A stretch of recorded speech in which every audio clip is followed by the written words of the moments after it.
It's like, yeah, we're going to grind it through. So, maybe not. It'll be a, if you want to, it's a wet system, but it's not a, Yeah. it's a dry pipe system, so it's not, it's not, it doesn't have liquid in it at all. Right, that calls dry. Yeah, there's a pump that goes in, you know, and attaches to it, and then attaches to our cistern, and then it just goes out the water. Oh, I see what you're saying, that's different, yeah. So it's not a dry system. Right, it's a wet system that it gets supplied by the. So it's basically dry pipes. Is there enough water around for them? We have a 30,000 gallon cistern. Yeah. They'll do it. Yeah, they will. Oh, yeah, yeah. I'm just wondering if we can, if we already did it the way they're going to want to. So that's why. Yes. yeah, I know what I was going to tell you, John. You probably saw that. So I'm the lead for Right to Know. Okay. Right? I did not know that. So you probably have seen like an uptick in production, so to speak, because we're resourced. And then I've also been reaching out to different. Are you under John Duclos then? No, I'm in the legal unit. So Okay, right. Pam and I, right? Right. Right. So, but anyway, point is that we have that one Right to Know file that provides all of the documentation as it comes up regarding the Dalton landfill, right? Right. So that keeps going, right? So, and we should almost be done with the comments from the July, when I met you back in mid-July. Right, the public hearing. Right, the public hearing. As those get flattened out, I'm not sure if you understand that when you transfer from an email entry, you can't just make it a PDF. You have to make it a PDF that's scalable to the Right to Know software. Okay. And then we have to redact. So anyone's personal Right, information, personal right? information. So, you know, when they have their email, they put in their address and everything. Or in some emails, it's all this. So you got to go through all that just to make sure to protect, I'm sure it's a lot of work. So yeah, so if there's an issue with Right to Know related stuff, don't hesitate to get a hold of me. I appreciate that. Okay. Yeah, no, truly. It's all good. Okay. All right, man. Good seeing you, of course. Good seeing you. I haven't worn mine in a while. I have a procedural question. Hey, buddy. Nice to be behind the curtain. Nice to see a safe forest lake sign still out, but What's that? see a safe forest lake sign out by the end. I saw that. Is that hilarious? Just 3 days. That's it, better than no days, that's right. Mike said the phase 3 hearing for Carberry's canceled or postponed to December. I said I was the first to know. Breaking news.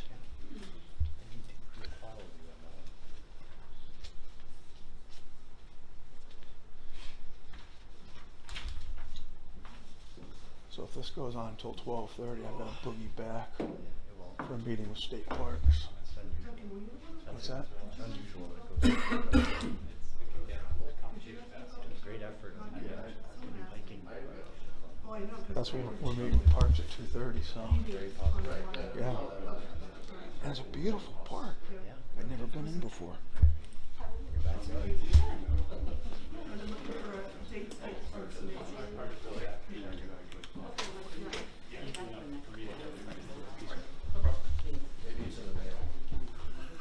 Okay.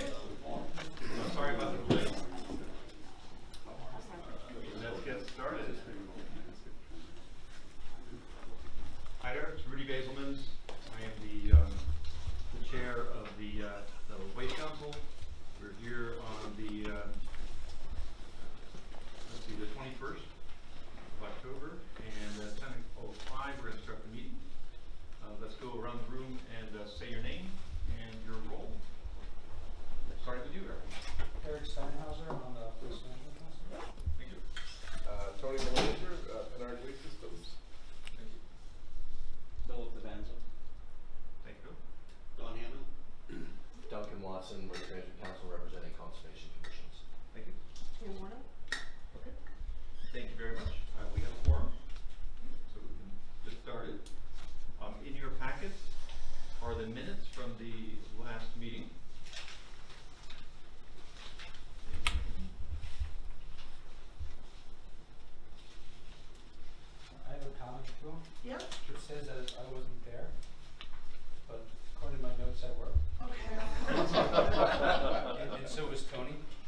contribute anything, so, oh, sorry. No, that's fine. Thank you. All right, so Eric, you were there? I believe Tony was there too. That's when I met him. You were. All right, so everybody was here, okay. Sorry about that. In all fairness, I was late.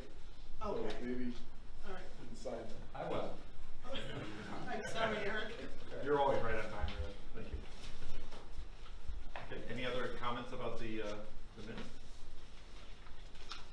Make a motion to approve the minutes. Second. Thank you, John. Thank you, Philip. Any other discussion? I will, yeah, obviously, so all in favor of accepting the minutes, say aye. Aye. Any opposed? Any abstentions? No. Unanimous. Okay, good.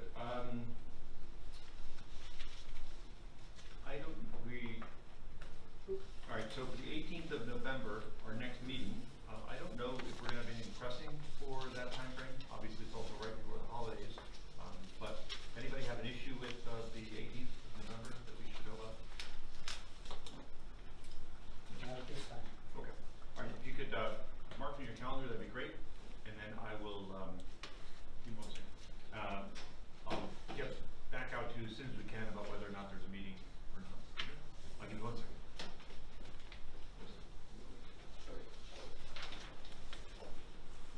All right. We also have potentially one in December, but also bad placement for the holidays. So we'll watch that, and we'll tell you as soon as we can whether it's necessary. We were trying to make sure that all the pressing issues for rules and things were done in this meeting, knowing the holidays were coming up. So if we don't have to have a meeting, we'll cancel it.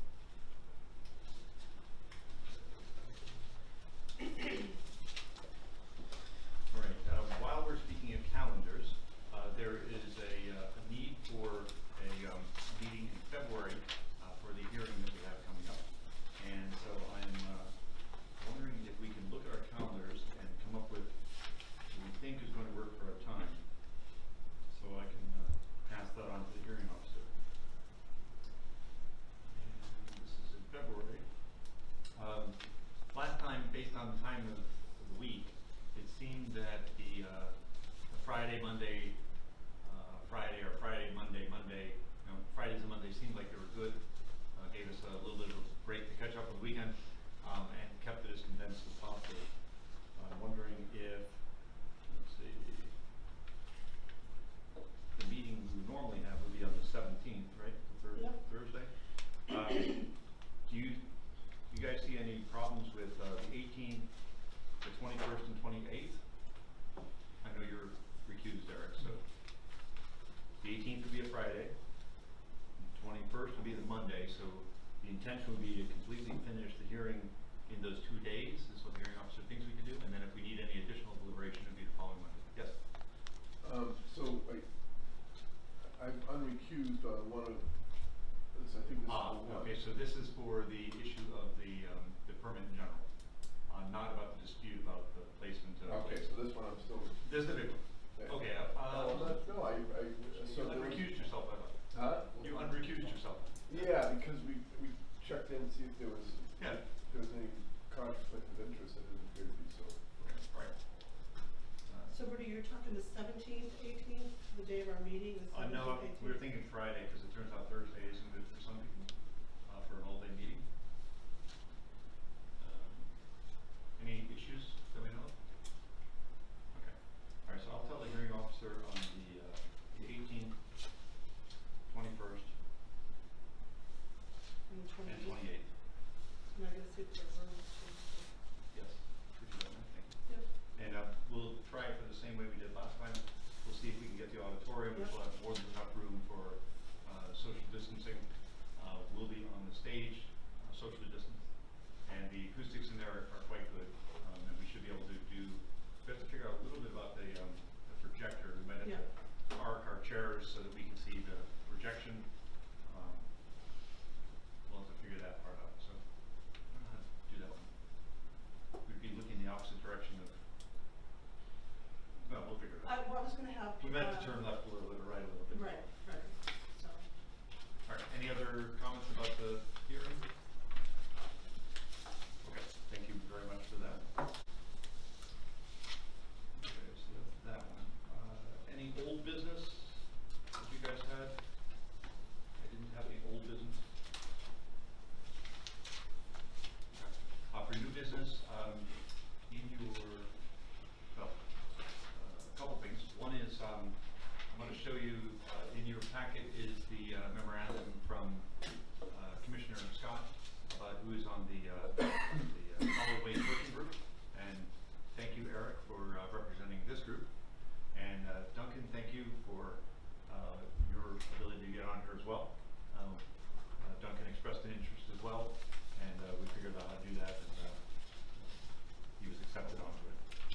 recognize a couple of other names.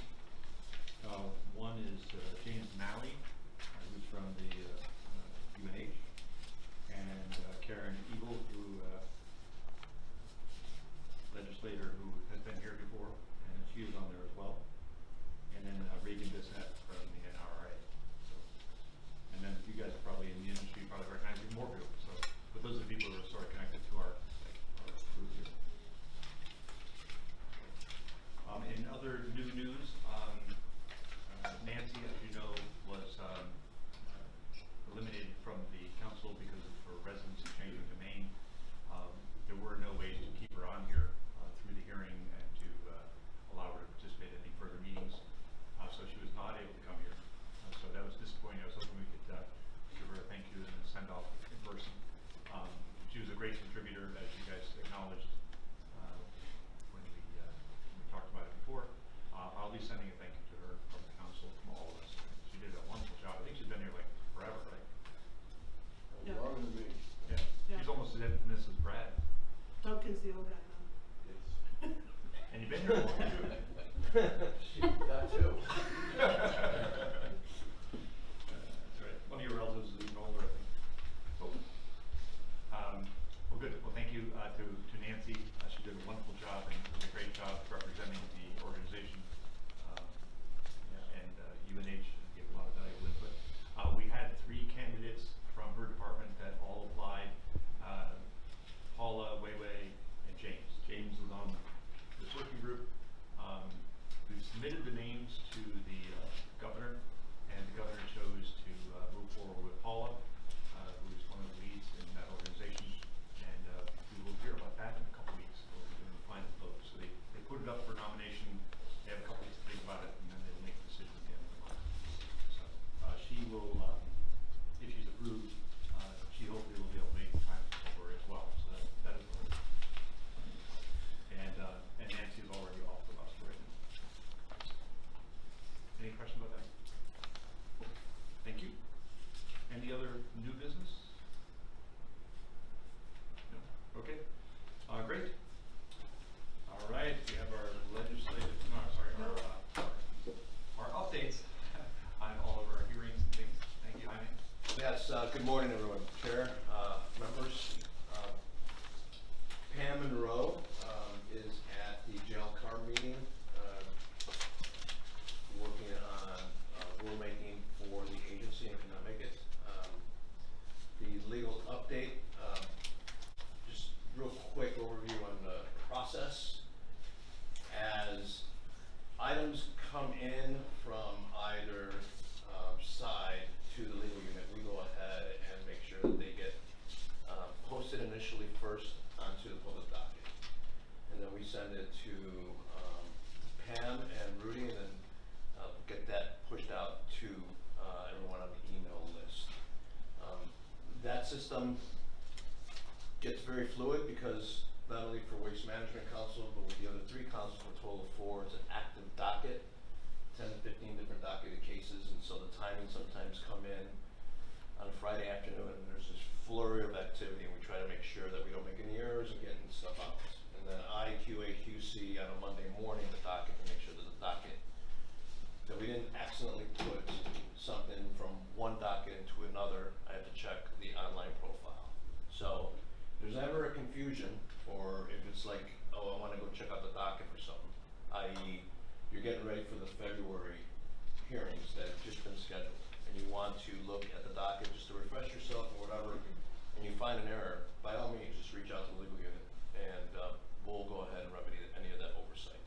So I just want to make sure we work through very transparent, we push everything out there as quickly as we can, we admit the errors, and then we fix them as soon as we can. Okay, we don't want to confuse anyone that's actively involved in compliance issues for the team, for the agency. We've already had a limited discussion on the changing of some of the scheduling for docket number 2014 WMC, Conservation Law Foundation, Inc. appeal. Approximately a year ago was when we received the notice of appeal on 11/9/20, so we're approaching a year. It's a very active docket, but since our last meeting, toward the bottom of your report for the updates,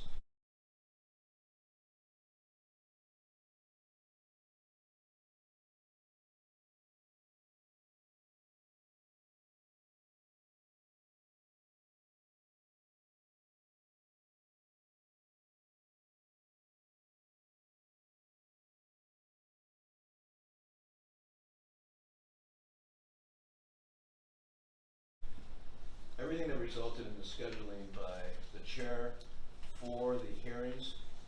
Everything that's on that list there is kind of a lead up to that. So there was a pre-hearing conference that was scheduled, and it was rescheduled. And then there was a series of motions that were submitted to include a motion for reconsideration of the decision in order and the permittee's motion to dismiss received. The motion was granted. That's a alphabet soup of words to kind of say, hey, look, will you reconsider the date when we're going to go ahead and have these hearings? But legally, it happens.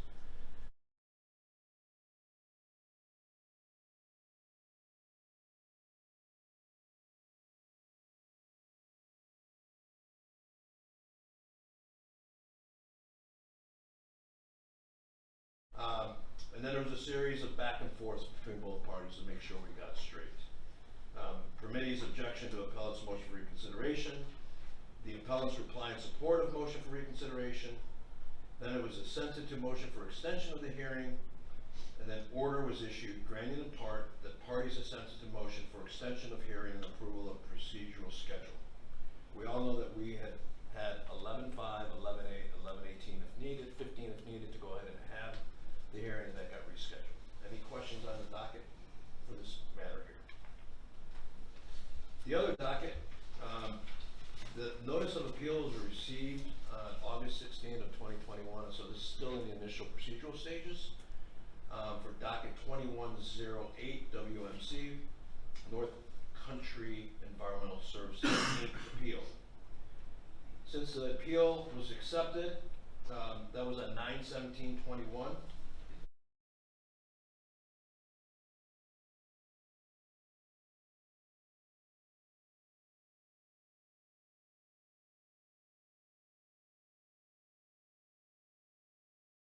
A few days later, 9/22/21, appearance of Joshua Harrison was filed. So the attorney of record for the division and for the Waste Management Council will be Mr. Joshua Harrison. On 9/28, we received the appellant's motion to disqualify the hearing officer, Zachary Tao. On 10/1, we received the state's objection to motion to disqualify. And at 10/5, we received the appellant's reply in support of motion to disqualify hearing officer Zachary Tao, and that motion was denied. That's where we're currently at.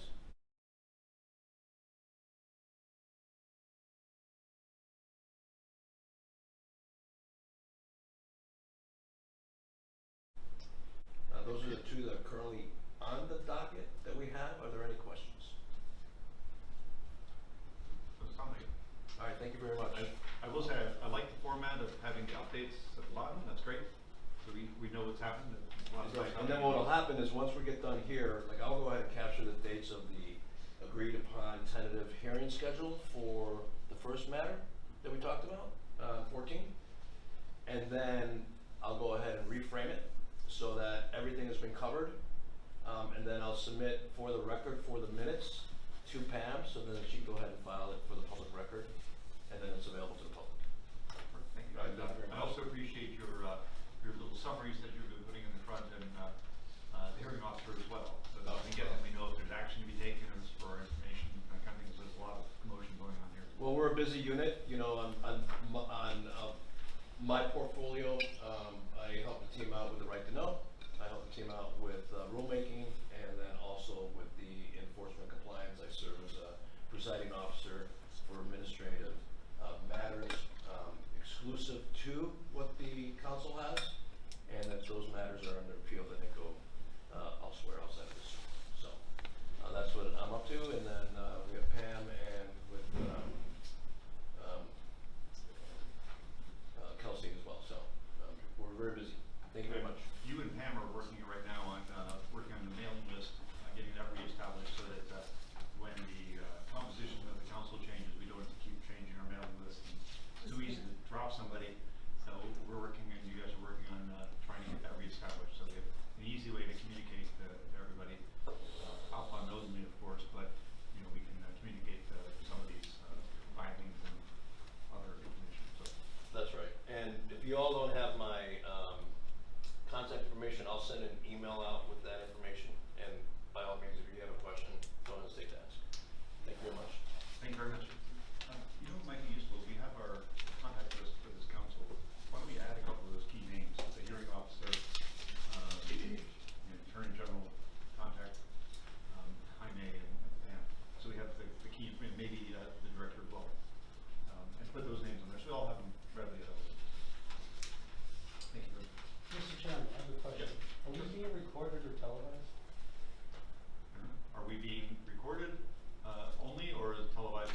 Nope, this is just a recording.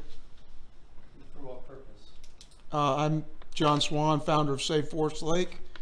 I understood this was a public meeting, and I'm a public advocate, so just here to see what the Solid Waste Council is all about. Thank you. And there's a sign-up list on the corner of the table here for anybody who's participating in that there as well. Thank you. Question, make a note of that for every meeting in our agendas, just to remind us. Should I put in this, in the minutes that this meeting's being recorded, or? Yeah. And by Mr. Swan. Okay.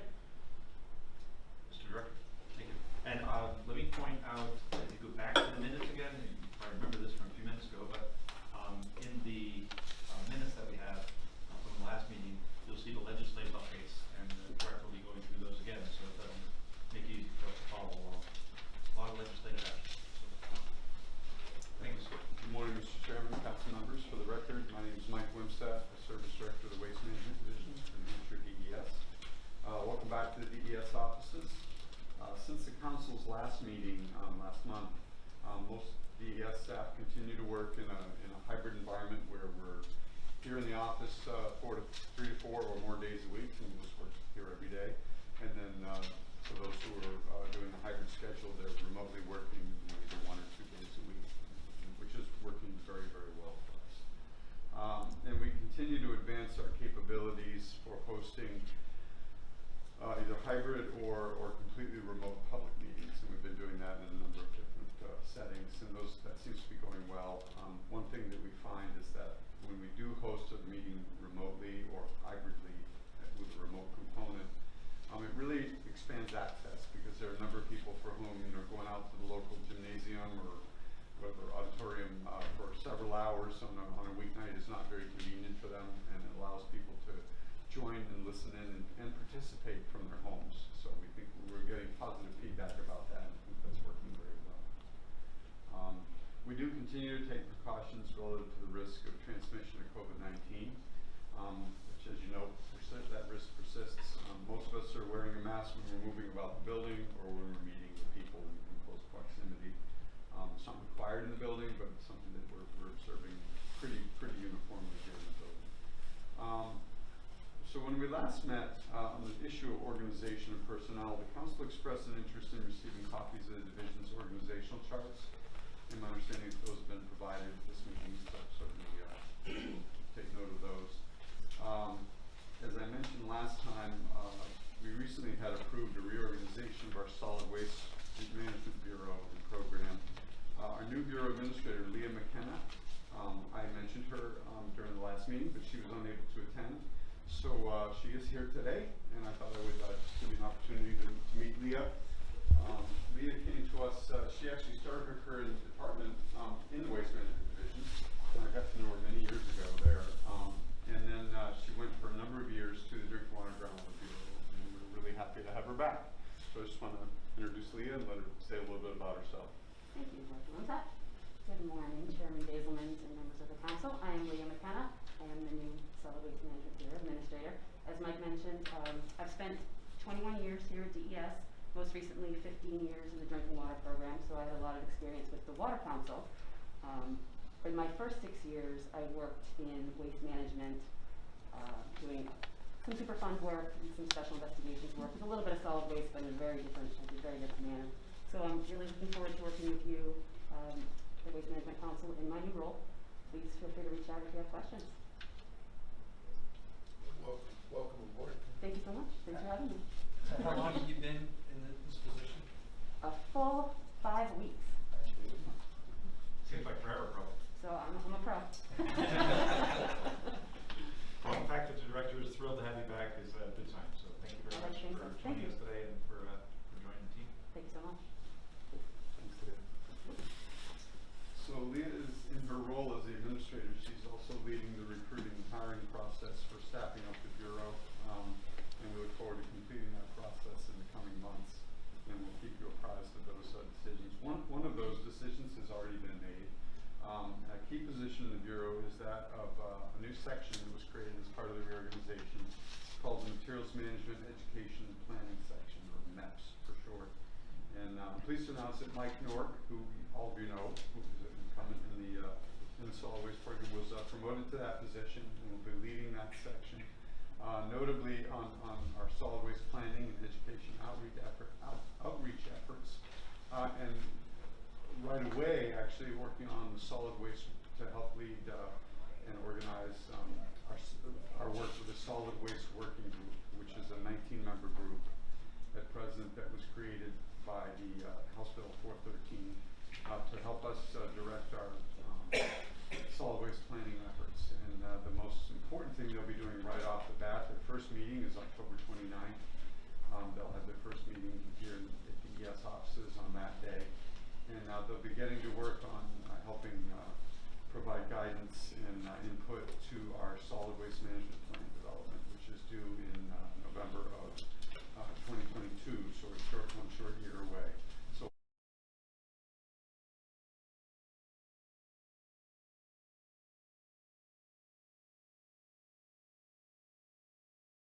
we'll be working in earnest on that. And as you mentioned, Councillor Steinhauser is the designee from the council for that, and Councillor Watson will also be participating in his role as a municipal official. So we're really excited about that, and we're looking forward to getting underway on that. Also, you're going to see Mike in just a moment, and he is here along with Deborah Sonderegger to present the composting rules, the proposed composting rules to the council. So you'll be hearing from them in just a moment. Also want to mention, as I mentioned last time, DES has been appropriated $50 million to address drinking water and wastewater infrastructure needs from the American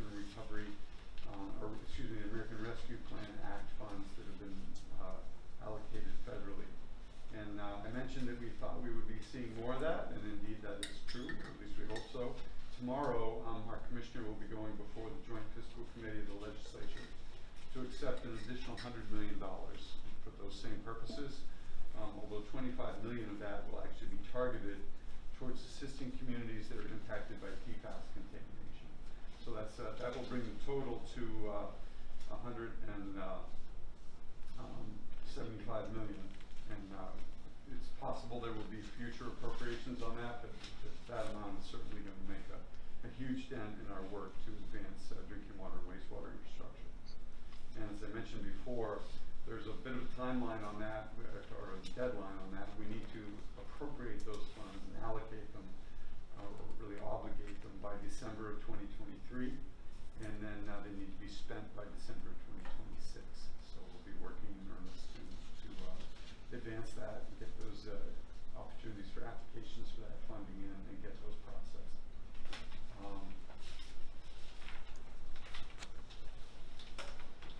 I want to also, as the chairman mentioned, we do have a number of things going on legislatively. I think I discussed 3 bills last time, and one of them I've already mentioned. That's House Bill 413, which created the solid waste working group. So we've talked about that. But I also mentioned House Bill 271. That's an important bill that gave DES the authority to make grants and loans to eligible municipalities and drinking water and wastewater systems to address PFAS contamination. And that bill was the subject of the interim rules that were presented to you, the proposed interim rules that were presented to you at the last meeting. Happy to announce that has been gone to the Joint Legislative Committee, and we had some minor comments which we are addressing, and we're hopeful, as Mr. Martinez said, indicated, that will be approved in short order here. So those will be advancing. Sir, as a sidebar, just got a message from Pam. Good to go. There you go. You in real time here. So those interim rules have been approved by the jail car, which is great. And we call it, I apologize, jail car is a term that I'm not sure everyone's familiar with. I don't think it's in the statute, but it's the Joint Legislative Committee on Administrative Rules, and it's affectionately called the jail car. So that's the committee that we go through that provides the legislative acknowledgement and approval of the rulemaking that we do. And then I also wanted to mention, just in listening to the conversation, we are going to hear a presentation on the proposed composting rules here this morning. We have some other rulemaking sets that are in process right now that aren't ready for presentation today. When they are ready, obviously our normal procedure is to present them here at the council and take comments and questions. To the extent that the council may not be meeting during a given month, I think as many of you know, we've established a practice of providing by email a copy of those proposed rules with explanation, and we're happy to do that. And I can tell you, the statute says that the council has 10 days to, once presented the rules that will be proposed, you have 10 days to comment on them, and then the commissioner needs to either respond to that, or if he files them over your concerns, then to explain why he's doing that. In practice, that's really, much more restrictive than it needs to be. And as I've said before, and I'll say it again because I think it bears repeating, at any time during the rulemaking process, the councilors want to engage on the rules, ask us questions about the rules, or comment on the rules. We're going to take that very seriously, and we're going to do everything we can to make sure we address any concerns you have about the rules.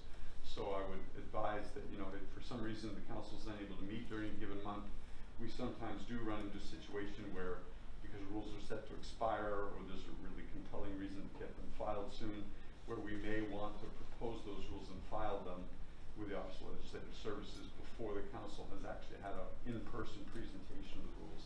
But to the extent that that happens, we're happy to send those out. We'll always send them out to you before we propose them. And then always be ready at the very, in real time, anytime, or at the very next meeting to present those rules to you in person, take any questions, and try to address any comments that you have. So I just wanted to remind you of that, because it's sometimes a little muddled how that process works.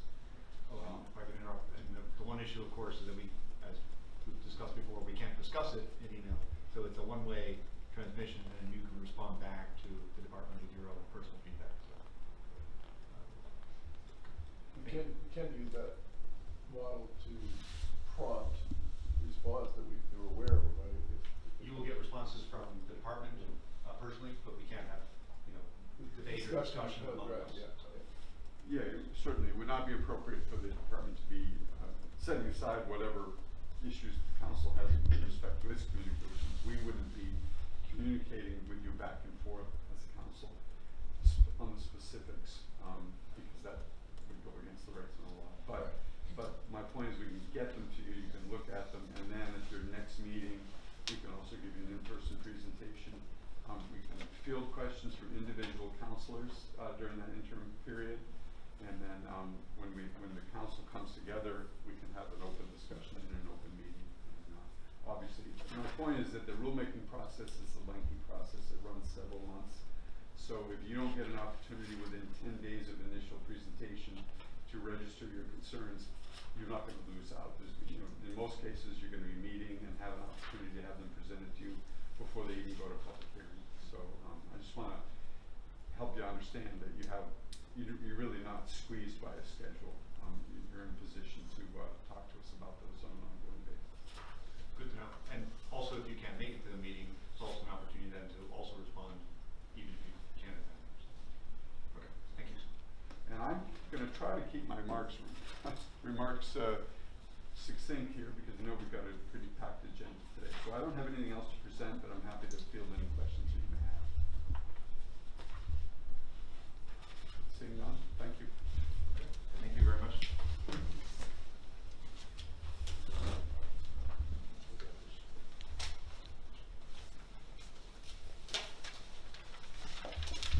Good morning, Mr. Chair. Members of the- Yes. Sorry, didn't mean to interrupt. I had raised my head. Thank you. Good morning, Mr. Chair. Thank you, members of the council. For the record, my name is Michael Nork, and I'm here to present two rulemakings that are proposed for composting facilities in New Hampshire. The first, and I believe copies of those rulemakings were emailed, and you may also have a printed out copy in your packet. Also included with that packet should be a summary, a rule summary, which is kind of a narrative description of what's some of the highlights in those rules. The first rulemaking is a package of related amendments to the solid waste rules, chapters ENV SW 400, 600, and 1500, and that's the first rulemaking. The second rulemaking is amendments to the definitions used in the solid waste rules, which is chapter ENV SW 100. The bulk of the changes are in the first rulemaking, so I'm going to go over that first. And you're going over the rule summary, which I think is new to us. I didn't remember. That is new, yeah. We That's just right. printed those out this morning. So you're covering the rule summary, or are you covering the? I'm going to talk generally about the rules and just give you the highlights. I'm not going to get into the details or the weeds. If you want to refer to the actual printout of the proposed rules, you're welcome to do that. And if you have questions while I'm presenting, feel free to pose those when you have them. But before I go over that, I just wanted to give just a very brief background on why we're doing this rulemaking, why we're doing it now, some of the legislative activity that brought us to this point. Back in 2015, there was SB 251, which was a bill that was signed into law that essentially directed the department to adopt rules relative to composting of organics, particularly food waste with meat and dairy products.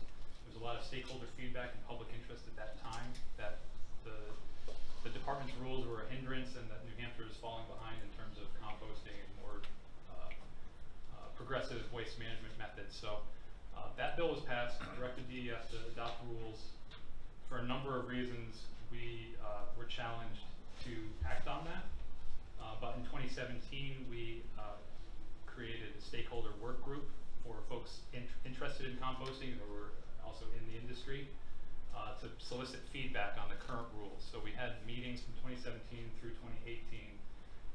We gathered a lot of great feedback, and I was involved in that stakeholder work group from its very inception. Actually, I started in the stakeholder work group before I was even at DES, and then transitioned to DES while I was still working with the stakeholder work group. The challenge again was we received a lot of feedback, but resources at the department made it very difficult for us to actually robustly work on that issue and actually present the rulemaking. So in 2021, well actually in 2020, Representative Ebel, Karen Ebel, proposed a deadline that the rules would be enacted by September 30th, 2020. The pandemic happened, that bill didn't really go anywhere, so she brought it back for 2021 as HB 413, and that did get signed into law. HB 413 has a number of different aspects, but one of them is the deadline for composting rules for this year. So that's why we're working on it right now. And I think there's just a lot of stakeholder interest in this issue. It's something that's very needed, so we're trying to address a lot of the stakeholder concerns in this rulemaking. So with that, that's just some general background. I just wanted to go over the first rulemaking, which is that package of ENVSW 400, 600, and 1500. And I'm just going to kind of give you the highlights. Again, if you have questions, I'll give you opportunities to pose them while we're going through it. So the first thing I wanted to highlight is ENVSW 400. That's the chapter on collection, storage, transfer facilities. So it's the requirements that govern like transfer stations, essentially. What we're proposing in this rulemaking is to add a new permit exemption that would allow for small-scale food waste drop-off facilities. And this would essentially allow small-scale, like, this happens sometimes in other states where they have like a co-op, a food co-op or a grocery store or another location that's not a traditional solid waste facility that acts as a hub for folks to drop off their food waste so it then can be collected and then transferred to a composting facility. So this permit exemption, the intention here is to allow for more access for food waste diversion from the general public, so that they have potentially more opportunities for places to bring their food waste.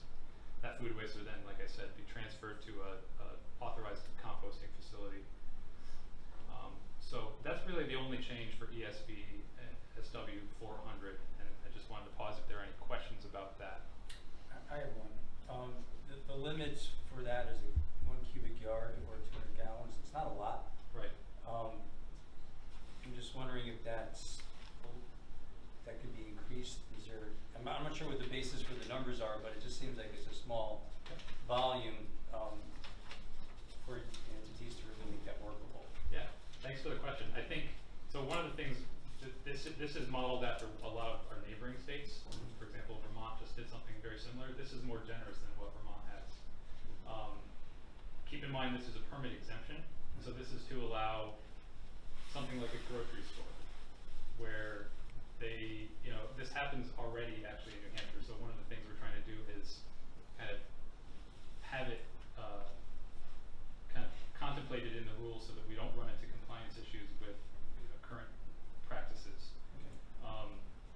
It's supposed to be a permanent exemption for small scale. If somebody wants to do it on a larger scale, That's we're welcome to get a permit for it, and they can get a permit by notification, which is relatively low cost and fairly simple and easy to get.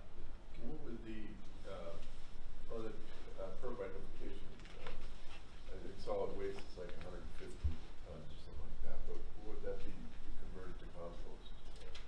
If someone was to go that route, you know? Per day? The tonnage limit for a permit by notification facility is it depends on the type of facility, but for a transfer station it's 30 tons per day. Okay, so times 5, yeah, so on the, does that apply whether it's trash, recycling, or It would be for- compost, or? That's a good question. It would be for any solid waste. Okay, so you get 30, I had the same question, so Okay. you beat me to it, so. What is the smallest size a commercial facility would have for this kind of stuff? How many yards do they have? Well, it's hard to say. I mean, there's a variety of different container types that can be used for collection. You can do like toters are actually fairly common in the industry, like a 64-gallon toter where they have several of them set out. You can have 4 cubic yard dumpster with the flip top. You can have an 8 cubic yard, 10 cubic yard. You can even do an open top roll off, 15 cubic yards, depending on how much you're collecting and how quickly you're transferring it. You can do a closed compactor. So I think it really depends. So the reason I'm asking is if the commercial size would be, at least 100 yards, do you really, to Eric's point, you really have to have a limit of a yard? Can you make it higher and know that anybody who has 10 yards is still not doing it as a commercial venture and still doesn't increase the risk much by allowing up to 10 yards? Is that possible? Can you relax that 1 yard limit and not worry about somebody commercializing 2 yards or 10 yards? I think it's, the limit is designed to, limit, to reduce the chances of odor and pest and all that. Okay. That wasn't clear from you. That's part of it. The other thing is it's important to have a limit so that you know who qualifies for the exemption and who doesn't. Yeah, I'm not saying there shouldn't be a limit. I'm wondering whether 1 yard is too small and going up higher wouldn't increase the risk and wouldn't confuse the boundary between. The other large challenge, scale. yeah, and I think Councilor Belanger is correct that part of the intention here is to limit potential nuisance through odors or vector attraction, like attracting rodents or other pests that might contain or pose risk of pathogen, passing pathogens. The other thing is that there's a limit on time, so I think it's 1 week from date of receipt, so it's supposed to be something that is moved fairly frequently. If you have a larger container, it may open opportunity for somebody to let it sit longer than it should and might fester a little bit. Sounds good. Thank you. Yeah, just a question. I understand that this is for a change, but is there a definition of what constitutes food waste? Is there anything that describes what it is? Nothing more than the general definition of solid waste, which is in statute. Okay. But it doesn't specify what counts as food waste, if that's what your question is. Should there be a depth of it? The reason why I'm saying is what's food to one person is not food to another person, and the way this is, when you're saying food waste, are we talking for people? Does it include pet food waste? I'm just trying to get an idea, because when you say it's from commercial, so let's say it's a small store. Are we talking about food that's expired? Yep. or any type of food that's expired? Let's say there's rice that's expired, there's beans that's expired. Does it matter if they're canned goods? Does it Correct. matter if they're what they are? Pet food, can pet food be in there? Yep. So I think the definition jumps out, runs into two categories. And I've worked for this for 5 years now, trying to promote this to the customers that are begging for it. But intrusible waste, right, Right. is the definition, I think, out of the normal solid waste. Okay. group. But that breaks into two categories of meat and dairy Right. and other. And the meat and dairy, the problem is New Hampshire, as far as I know, has zero, unless I'm correct me if I'm wrong, but has zero fully permitted compost facilities with a full permit that allow meat and dairy. So most of the ones we leaves and non-meat dairy, plenty of those. So farms and whatnot. So, but the definition is pretty easy for anyone who's trying to Okay, get rid of I was it. just trying to find out what the parameter was on it for it. That's a good question, thank you. Yeah, and I think it would be our preference not to have to define it if possible, because it allows more flexibility. There's a very wide range of things that can be composted that may fall into the category of food. There's also other things that are not food that can be composted, and so we would prefer to just defer to the general definition of solid waste. So, but thank you for the question. And for the record, there are 11 permitted composting facilities currently in the state. All of them hold a permit by notification, which means that that type of permit doesn't allow meat and dairy. But there is one facility, Star Island, has a composting facility with a waiver that allows them to compost meat and dairy generated at Star Island. Out in the ocean? Yeah, yeah. Okay. So that's the only permitted composting facility right now in New Hampshire that has an authorization to compost meat and dairy under a permit by notification. So Tony could truck his stuff there. Yeah, totally. Well, we need to get Kevin Costner involved with this because, build it and they will come, but nobody wants to jump in and do it for some reason. So it's all going to Maine, Massachusetts, which the transportation is, and if you, like in this, I think what jumped out at all of us here was the 200 gallons is 3 of those little bins you were talking about, okay? I set up with Cactus Jacks and T-Bones and all them, a company that works, does their stuff, and just one of their stores puts out about 8 to 10 of those either a week or a day. I think it's a week. So commercially, the only way that we're providing this service is through companies that are originating in Maine and Massachusetts and coming in and doing a circle and going back out again. Right. And so that's what I'm trying to, if they had a place in New Hampshire, it would become more cost effective. So thanks for the questions. Are there any more questions on this permit exemption for drop-off food waste facilities? Anybody else? Thank you. Okay, I'm going to move on to the proposed amendments for ENV SW 600. This is the bulk of the changes in this rulemaking.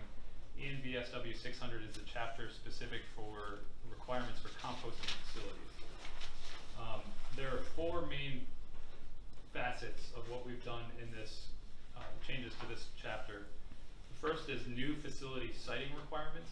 The second is revising and reorganizing the facility design and facility operating requirements. And the third is revising the requirements for permit by notification facility that we were just discussing to allow meat and dairy composting under that type of permit. And we've also, the fourth thing, we've also revised existing permit exemptions in that chapter and added a new permit exemption for community composting facilities. Again, this is targeting small scale facilities so that they don't need a permit. Commonly you'll have like a community garden or a neighborhood that wants to develop their own composting operation at a very localized level. And so it would be very small scale, and that's what this permit exemption is contemplating. Allowing that kind of small scale grassroots composting to happen. Again, if they want to expand operations, they're always welcome to advance to a permit by notification.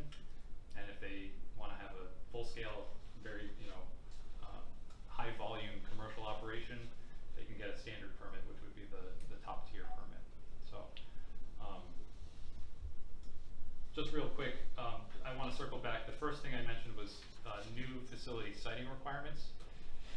The stakeholder work group that we had meetings with back in 2017 and 2018, one of the things that they provided feedback on is that the existing rules for composting facilities say that they should be sited in accordance with landfill siting requirements, which is perhaps overly stringent for a composting facility.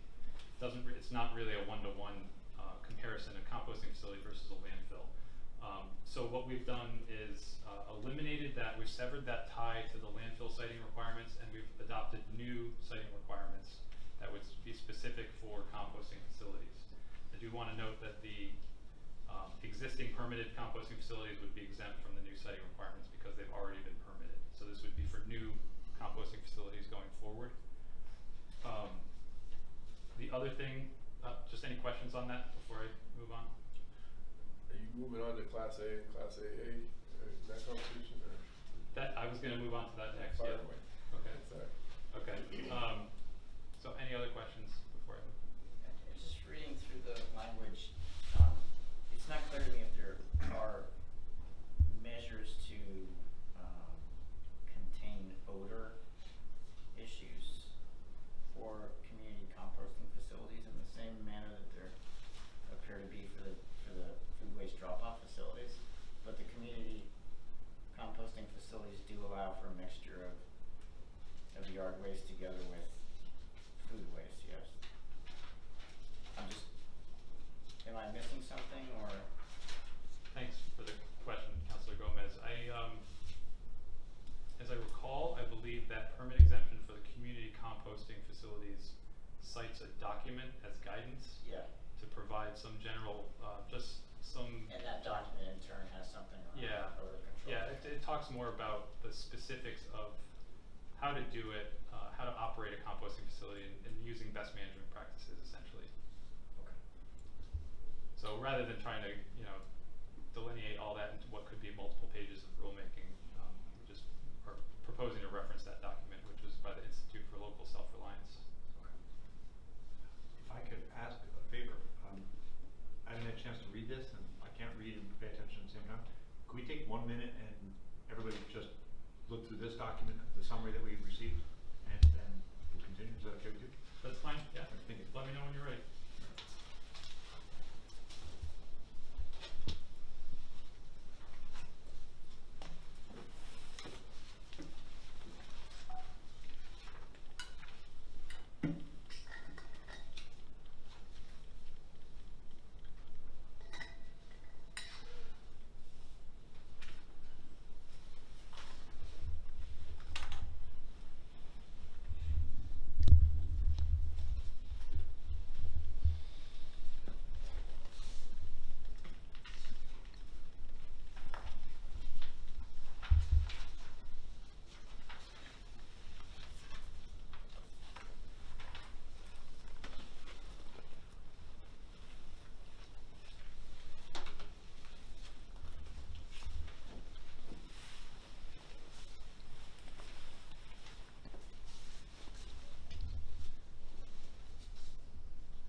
Yeah, I'll take one.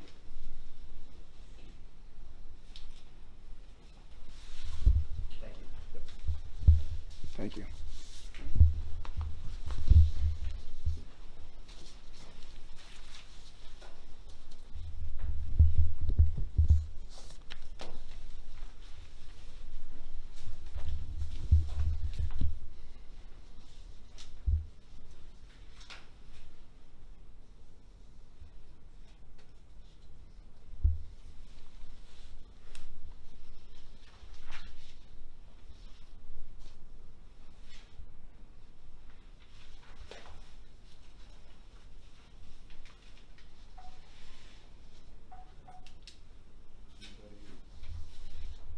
Need any more? Okay, thank you. You got the summary, and then the summary, more detailed summary, and then the real one, so this is great. Apologize Very for the well last prepared. minute. Yeah, that was kind of intended just for reference if, after the fact, if you wanted to look at it, but thank you. No, there's great stuff in there. I like the way you sort of put the issue out there and describe it, so, all right. Thank you very much for your patience. Okay. Can I ask a question before you start? Do you want us to ask questions as you go through here? Like, are you gonna go through this change by change, or? 'Cause Feel I free to have a- ask questions. I'm really just intending for the sake of time, just to kind of give you the highlights, but if you have specific questions, feel free. There's a couple reference issues that I might not understand, and then there's one typo. Oh, there's plenty of typos. I found one. So good. The reference issues, that's pretty common in the solid waste rules, at least. We have a kind of a layer cake system for how the solid, and I know you are familiar with them, but for the benefit of everyone, there are many references to other sections of the solid waste rules, just because the rules kind of are intertwined and work together as a kind of a web. So if you see a reference to, you know, ENV SW 304 or something like that, that's, you know, reference to something about permitting, for example, or, you know, so the ENV SW 600 is just requirements for composting facilities that are in addition to some other general and universal requirements that make all compost or all solid waste facilities. So I think it's a common point of confusion. It's more specificity to some stuff, like, if you don't mind, for example, in the amendment to 60101, you reference the processing treatment facility as defined in ENV SW 104. I think it should be 104.13. That's specifically what it's for. Otherwise, you're looking at the whole chapter. So good question on that. The reason that it's not specific to the actual definition ..14 or whatever is because definitions can change over time, and then that would necessitate a change to these rules. That's So for your answer. So for simplicity's sake, we Okay. reference, and also the definitions are broken into sections by the alphabet. So, you know, that If you add limits changes, it doesn't, you know, change the numbering for all of the definitions, it limits it to just that section of the alphabet. So let me, on that note, there's a reference to, in 60202, we added E, to NDSW 308. And that pops up 4 times in certain rules, but NDSW 308 is title reserved. There is no rule there. So by adding a rule to a rule that doesn't exist provides, I think, a problem. Right? Because we're supposed to comply with something or something that doesn't exist. So it's not just here, it's endemic in other places where we reference 308. That's a good question. So that's another rulemaking that's in process right now, or the general permit rules, which is ENBSW 308. So this is to set it up so that when those rules are available, that it will create that link. Which means you can't approve this one until you've read the other.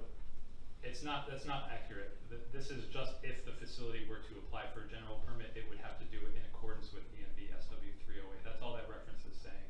That if the facility were to apply for a general permit, it's kind of instructional. It points you to the other rules that would apply in that situation. That this is an or clause. It's not an and. So it's not like the facility has to apply for all of those permit types It's simultaneously. Right, but you don't know if you want to go for a general permit for versus one of the others, because the rules for general permit doesn't exist. Correct. But they will. But at the time this gets approved, it won't. So if I'm looking to do a permit, so if I have a client that wants to do, the rule said you can get one of these 4 permits, and we can probably knock out 2 of them really easily. It's either a standard permit or a general permit.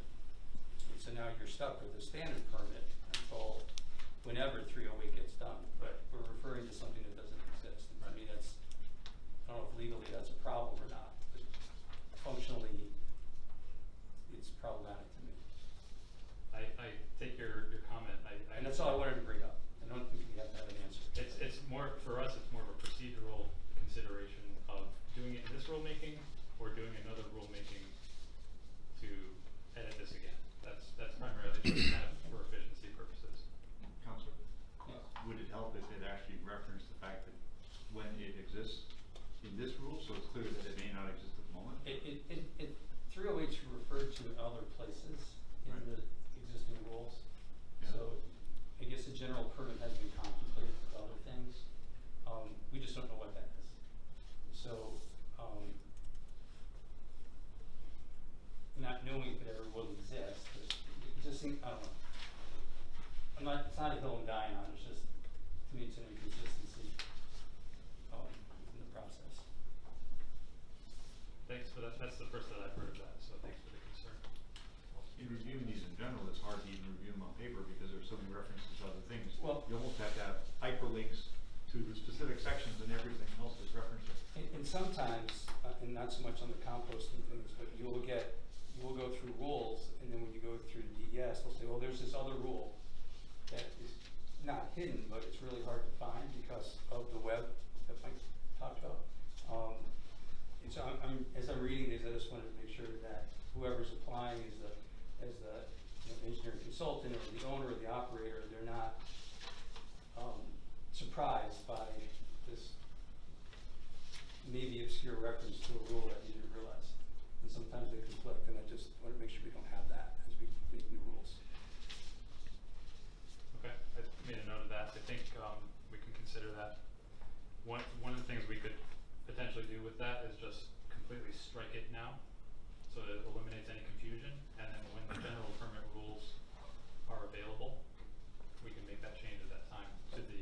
I just wanted to bring it up as a potential issue, and how you guys want to handle that, that's up to you guys. Thanks for your comment. So I kind of forgot where I left off.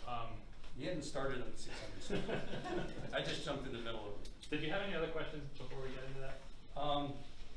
The other questions were more like the basis for, the citing requirements, and when you get to the actual testing requirements. Yep.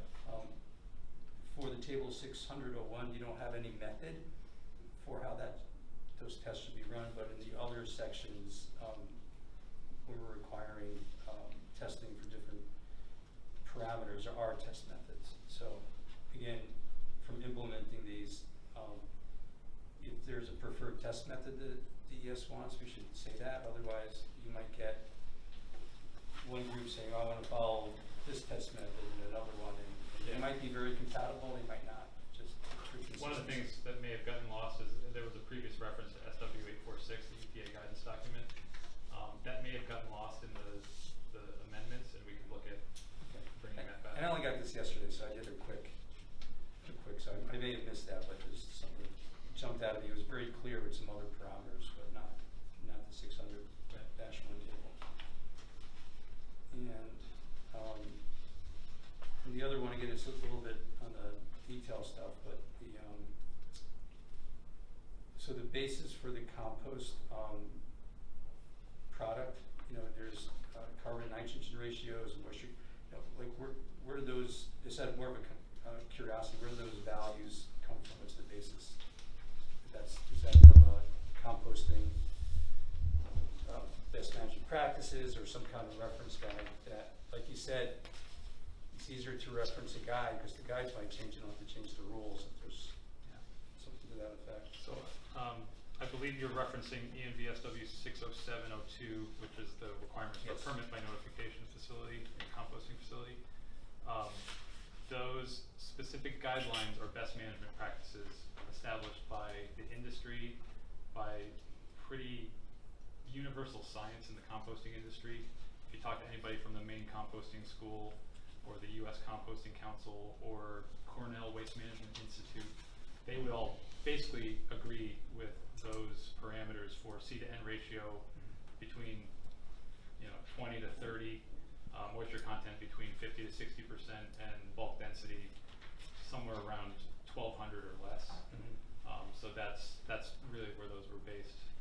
Well, wouldn't you be able to refer to some kind of best management There isn't established or established one Yeah.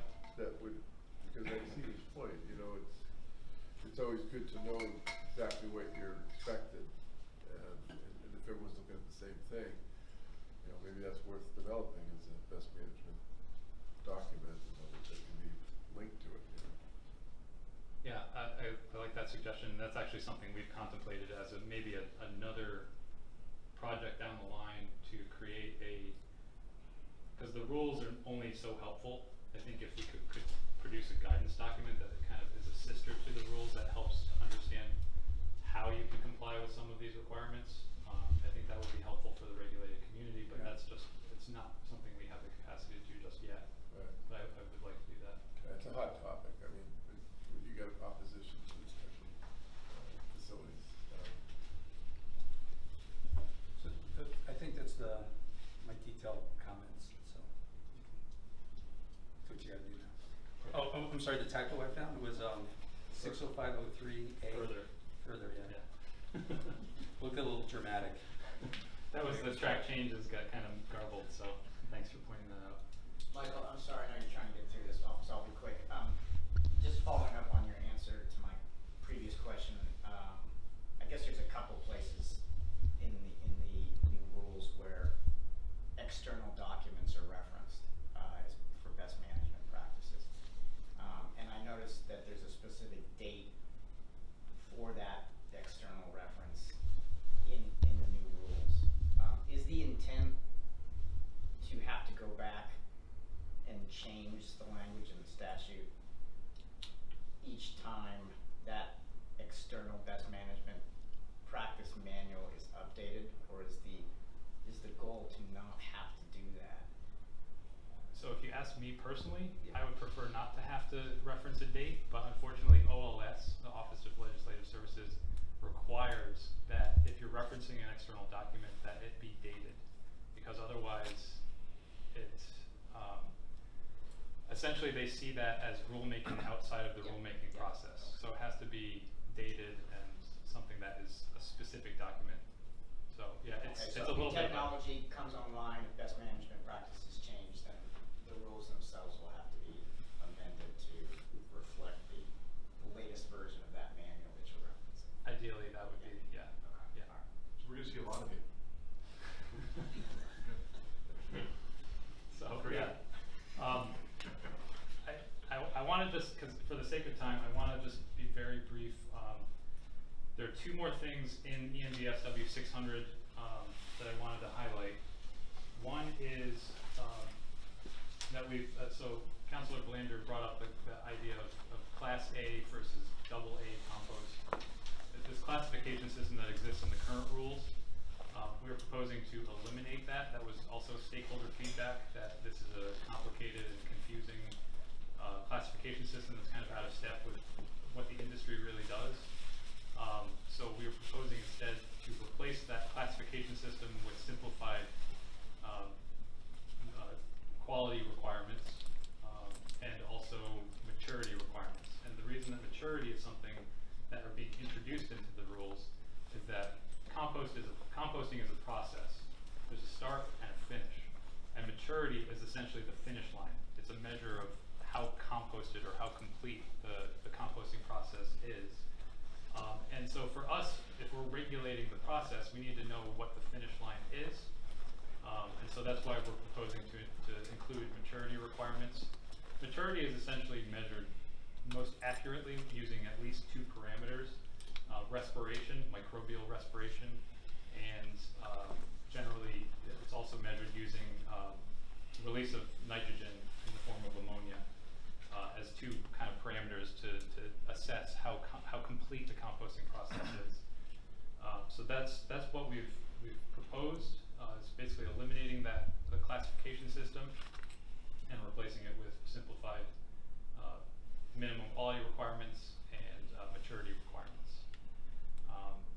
The other thing I wanted to note is, well, I guess two more things. Like I've noted, we've revised the permit by notification requirements to allow meat and dairy composting, which is something that we got a lot of feedback about. That this is, the intention here is to provide an incentive for more composting to happen in the state to make it easier, so folks that can, want to do it can get a permit relatively easily. So hopefully that change will make that, make it more feasible for folks to start composting operations in the state.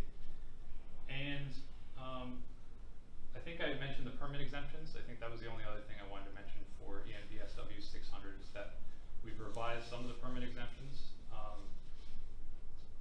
The first permit exemption that we've revised is the generator composting facility permit exemption, which is, when you think of a generator composting facility, think of it as like a homeowner in their backyard, or a school that is composting material generated at the school. The current generator composting facility permit exemption does not allow meat and dairy composting. So again, we are providing a little bit more flexibility for folks to be able to compost that material at a very small scale in their backyard or whatever. We also amended the permit exemption for farm carcass composting. This new permit exemption, or it's been amended to allow a farm that has a compost operation for their animal mortalities to take some limited quantity of mortalities from other farms. This was in consultation with Department of Ag. They believe that it's it's a practice that's already happening, so it should be contemplated in the rule, and it allows a little bit more flexibility for farmers to share resources. Farm A has a established composting operation, and Farm B doesn't have the space or the technical resources or whatever. They can then avail themselves of the opportunity that Farm A presents. So those are two permit exemptions that we amended. And then, as I mentioned, we also added a permit exemption for community composting facilities to, again, increase access for food waste diversion and composting in the state. And then just one final note. I mentioned that there were two rulemakings. The second rulemaking is the definitions in ENB SW 100. It's a one-pager. It's really just, the language has been struck out. There's nothing added because these are the definitions for Class AA and Class A compost. They're now, under this rulemaking, they would be irrelevant, so we're proposing to eliminate those definitions from ENB SW 100. So it's fairly simple change there.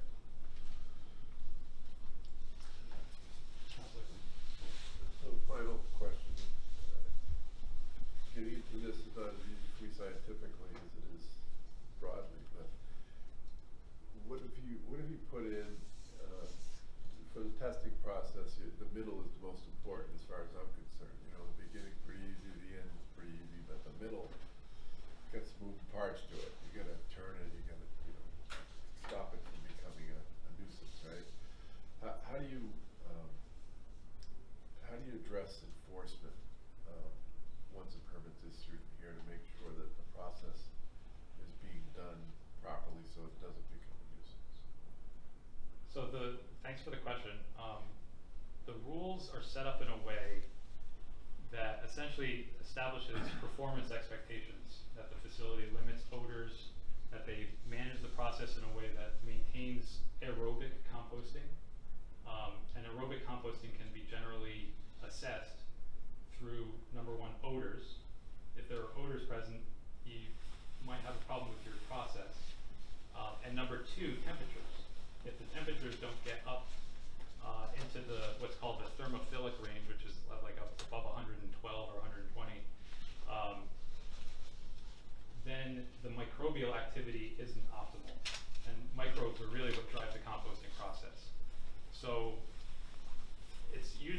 simple to assess from a field visit if the process is managed properly.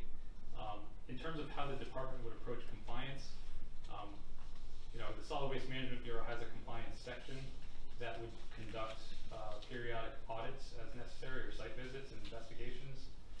If we receive complaints, we could also follow up on that. And also information reported to us by the permittee. So we get periodic communications from the permittee as well. So there's a number of different ways that we could address compliance issues. And from the standpoint of DES, looking at this, this is similar to your existing permits for solid waste landfills and transfer facilities. So my understanding, a few years ago, you were experiencing some loss of manpower and hard to replace. Do you feel that if a number of these facilities start popping up that do require these site visits, that you're manned up enough now to be able to stay on top of that process?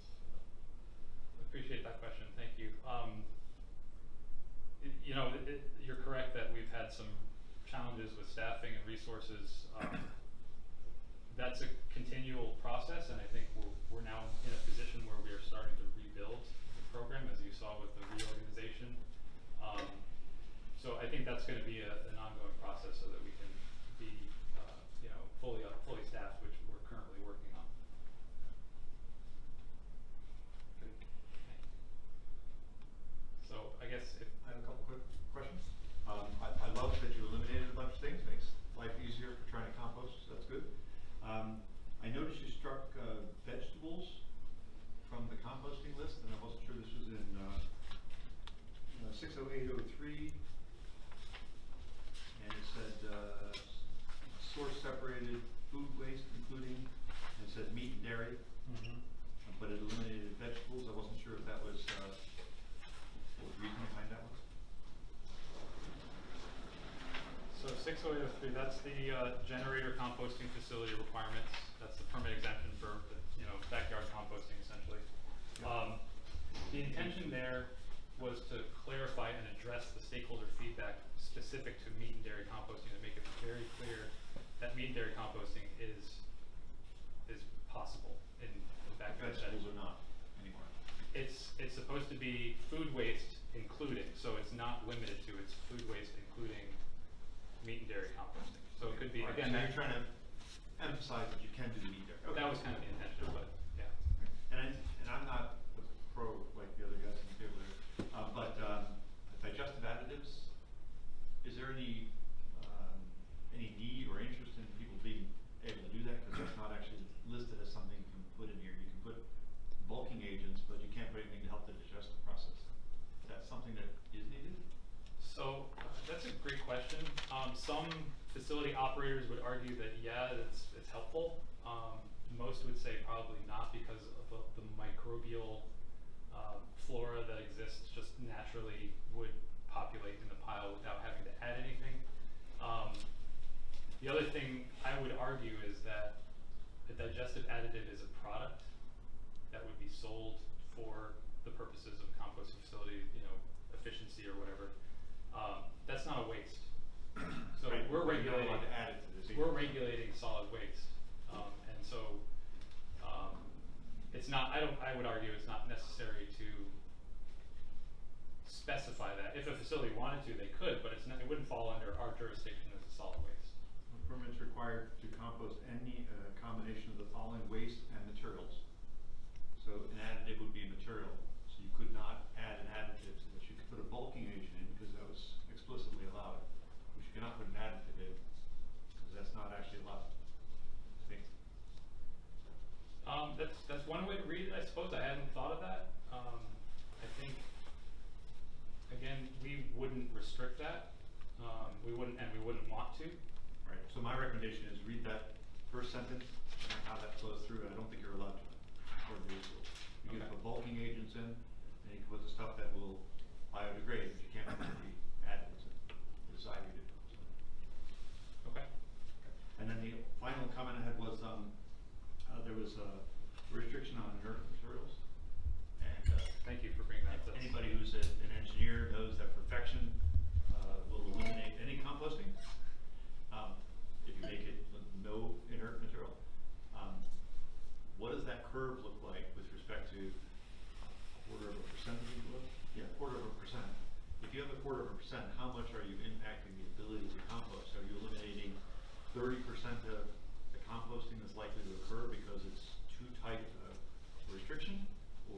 pretty liberal, and you're getting 95% of what would be composted with that Right. level of inert restriction. And there's also the balance there of trying to produce a product that is marketable and saleable that will Correct. not impede the composting industry and its reputation, so to speak. Correct. Its ability to, you know, have verifiable and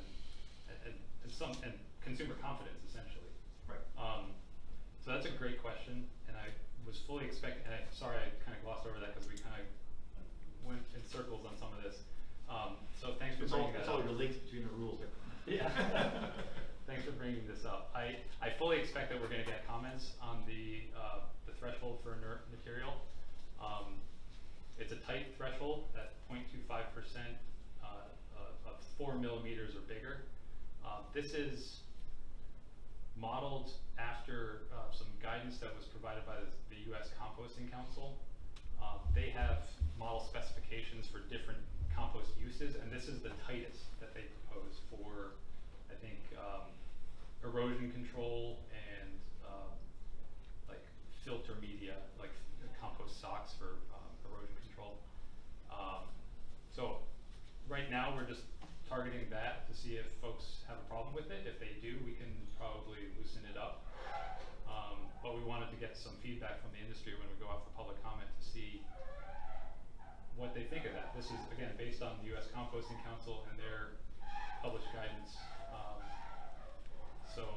And it's only targeting the larger particles. It's not targeting anything less than 4 millimeters because we realize that there's going to be some logistical difficulties in really filtering out everything, so to speak. So this is obviously a pyramid, so the bigger you allow the inert materials, the bigger the bottom of the pyramid is for contribution to composting. So my feedback would be, if you can loosen that instead of being the most restrictive, have it be more relaxed, you'll get more composting, which is what we're trying to accomplish. And good point about the inputs versus outputs. One thing I should clarify is that would be applied to finished compost. So commonly a facility will receive all sorts of stuff. Some stuff may become bypass waste and is kind of selected at the very beginning of the process to be removed as refuse. Other things are removed at the end of the process and are screened out. And so this would be targeted at the screened material. Thank you. So it But still applies, so. Yeah, yeah. Okay. But it's primarily to assure that the compost that's distributed in the state is of a fairly, it's a robust quality standard. Yeah, like the stuff we try to recycle for solid waste. Exactly, yeah. Any other comments or questions? Wonderful job, very thorough.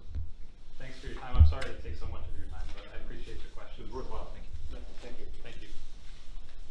Okay, we have a guest speaker, Ron Duncan's brother. What I would recommend is let's take a 5-minute bio break. Let's keep the 5 minutes. Let's shut the projector up and be ready to go.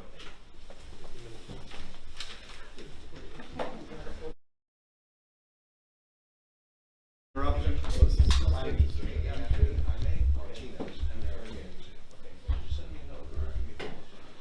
Mr. Watson, if you could introduce the speaker, that'd be great. Yeah, my pleasure. My pleasure to introduce Rob Watson. He started his career working for the Natural Resources Defense Council a long time ago.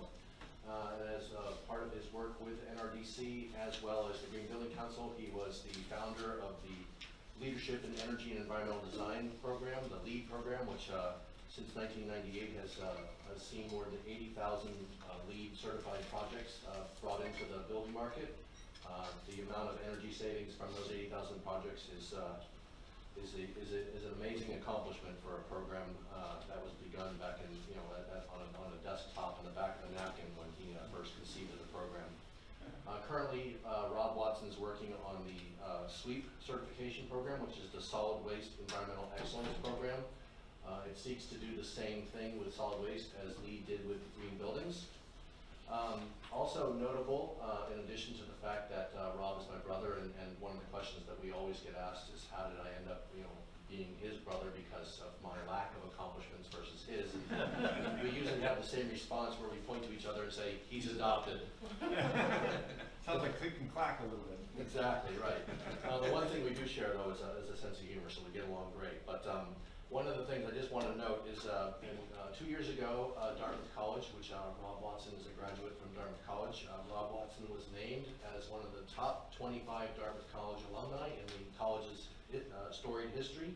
Included in the group of his notables is Daniel Webster, Theodore Geisel, also known as Dr. Seuss, Robert Frost, Nelson Rockefeller, Sierra Coop, former Surgeon General, and Fred Rogers, aka Mr. Rogers. So Rob joins a distinguished group of alumni from Dartmouth College, and he's working now for a group called Uplands Roads, looking to bring some new technologies into the solid waste field, allowing us to, well, I mean, you know, I thought it was a good precursor to the work that's going to be done on the study committee coming up, because we're all going to be, you know, wringing our hands, wondering, you know, what solutions might be possible. And I thought this was a good preview of what some solutions that may be possible. So Great, thank you very much. Duncan, appreciate that. One administrative yeah, thing, please. recording going? Yeah. Yep.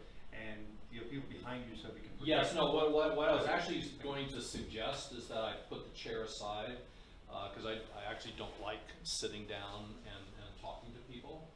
So with your permission, I'm going to stand up, and that will make it easier with my 3 back operations to kind of get around. Like one of the council members to click forward on the slides? No, this is fine. I do this quite a bit. I teach at Columbia, so you know I have to do this as well. You know, the story that Duncan told about the alumni magazine reminds me of when I was growing up in California. One of my best friends in 8th grade his name was Noble Davis, and Noble had 3 brothers. There was Regal Davis, Loyal Davis, and Timmy. So in the illustrious group of people that Duncan reeled off, I'm Timmy. But I appreciate you having me here today to talk about this. And you know, the motto of Upland Road is transforming tomorrow today. And what we're doing is pulling together things that have a long track record of performance and proven performance, and putting it together in a new way to create exemplary value. One case of that which comes to mind is putting wheels on luggage. Luggage existed for 5,000 years. Wheels existed probably for the same amount of time, and yet for 5,000 years they stayed apart, and we had to lug our suitcases through the airport until somebody got the brilliant idea to put wheels on luggage.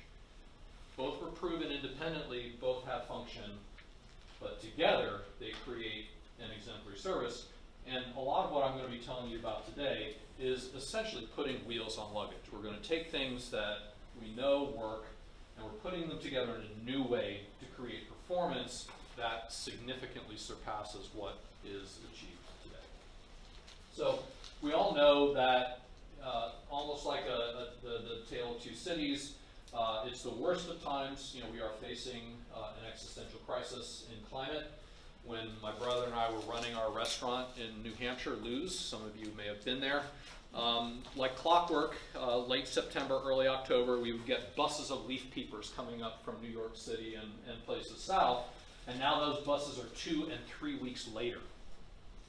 Okay, so you can't tell me that things aren't changing. This is in less than 3 decades.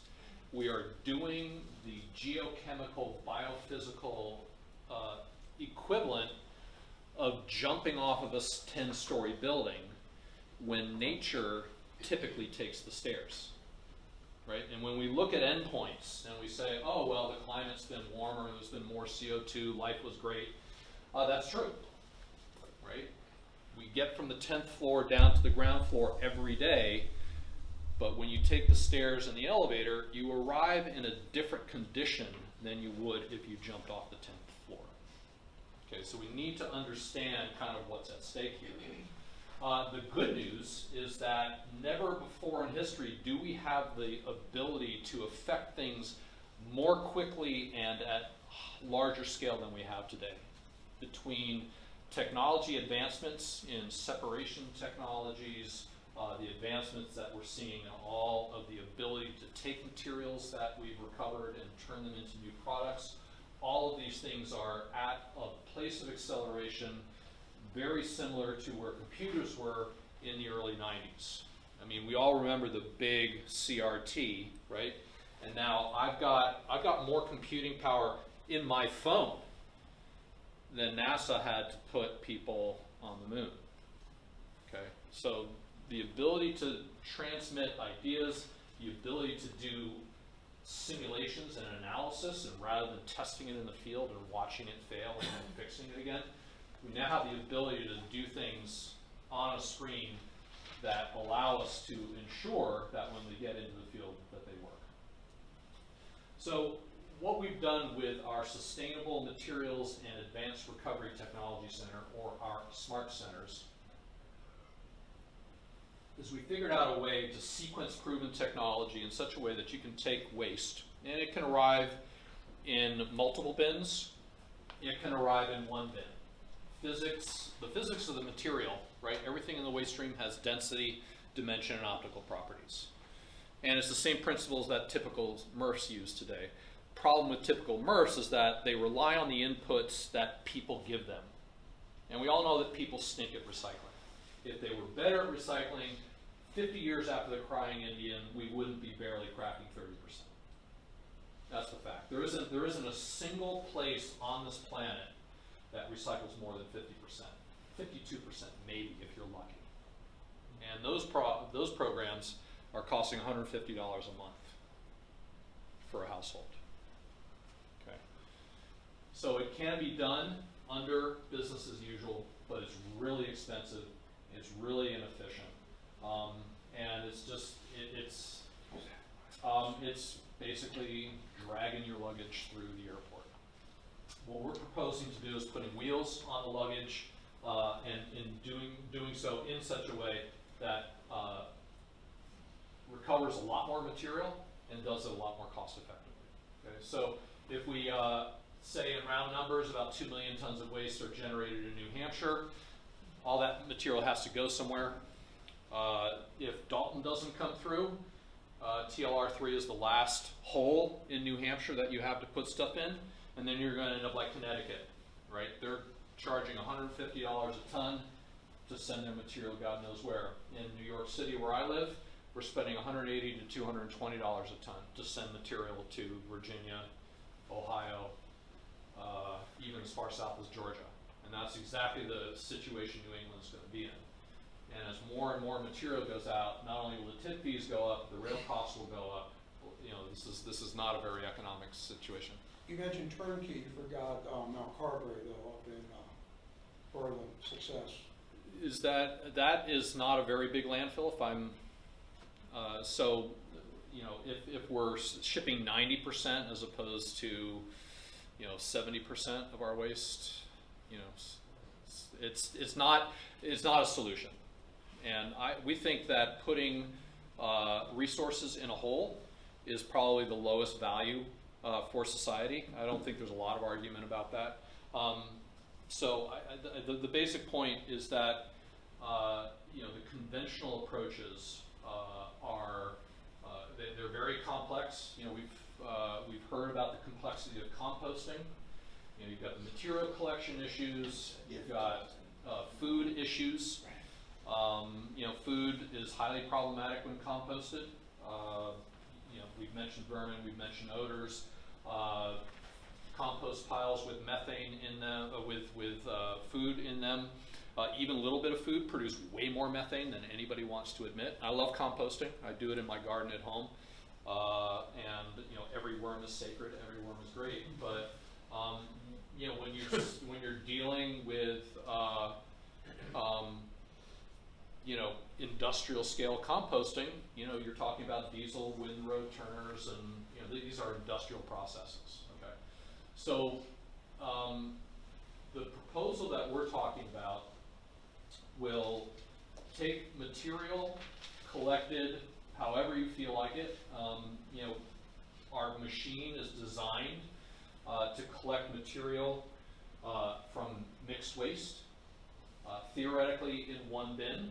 You don't have to do it that way. Our machines can separate it however it comes to you. Waste collection represents typically 2/3 of the overall cost of handling waste. If you've got the money and you want to send the extra trucks, that doesn't matter to us. Our max diverter complex, which is guaranteed by Stadler, which is a German company. It's the largest, most experienced system aggregator in the world. And a German company giving a performance guarantee is not an easy thing to accomplish. They are guaranteeing that our max diverter technology will take mixed materials, separate them, that they'll take 90 to 95% of the materials and separate each material stream into purity of 90 to 95%. Okay. Once we've got the materials at 90 to 95%, rather than send them into an inefficient commodity market, which basically is now rebounding after being completely in the toilet for 3 years, but is subject to the whipsawing of the market, we process that material on the same campus as the separation equipment. So essentially what we're doing is we're creating a mine mouth manufacturing facility, and what we're mining is the flow of material that's discarded. Okay, so we don't look at it as garbage. It's essentially, when it's mixed, it's garbage, but when it's separated, it becomes feedstocks, right? And then on the back end, we've got, you know, paper manufacturing from Valmet or Voith or you know, Cronus or Amit plastic pelletizing systems, everything that we know that works. And the reason we can do it differently is we're not relying on people to give us material. We get everything in the waste stream because it comes to us, and then we physically separate it. And once it's separated, then we can turn it into recycled products or energy. So some people might say, oh, that sounds a lot like a dirty MRF, right? We all have our favorite dirty MRF disaster stories, and most dirty MRFs out there are disasters economically. They do what they're supposed to do, right? They're designed to skim recyclables off of mixed waste, and they actually do that okay. But the problem is that they don't touch the material enough times to make it decent quality, right? So you end up getting a dirtier, lower value product, which is then baled and sold for something, okay? Our material, what we do is not skim, but everything gets separated. Everything gets separated into clean and consistent material streams. Once we've got clean and consistent material streams, then we can turn it into a new product. Okay, so typical dirty MRF will have, you know, 12 to 15 separation technologies. We're all familiar with them, you know, trommels, maybe ballistic separators and more sophisticated things, maybe an air knife or two, maybe an eddy current.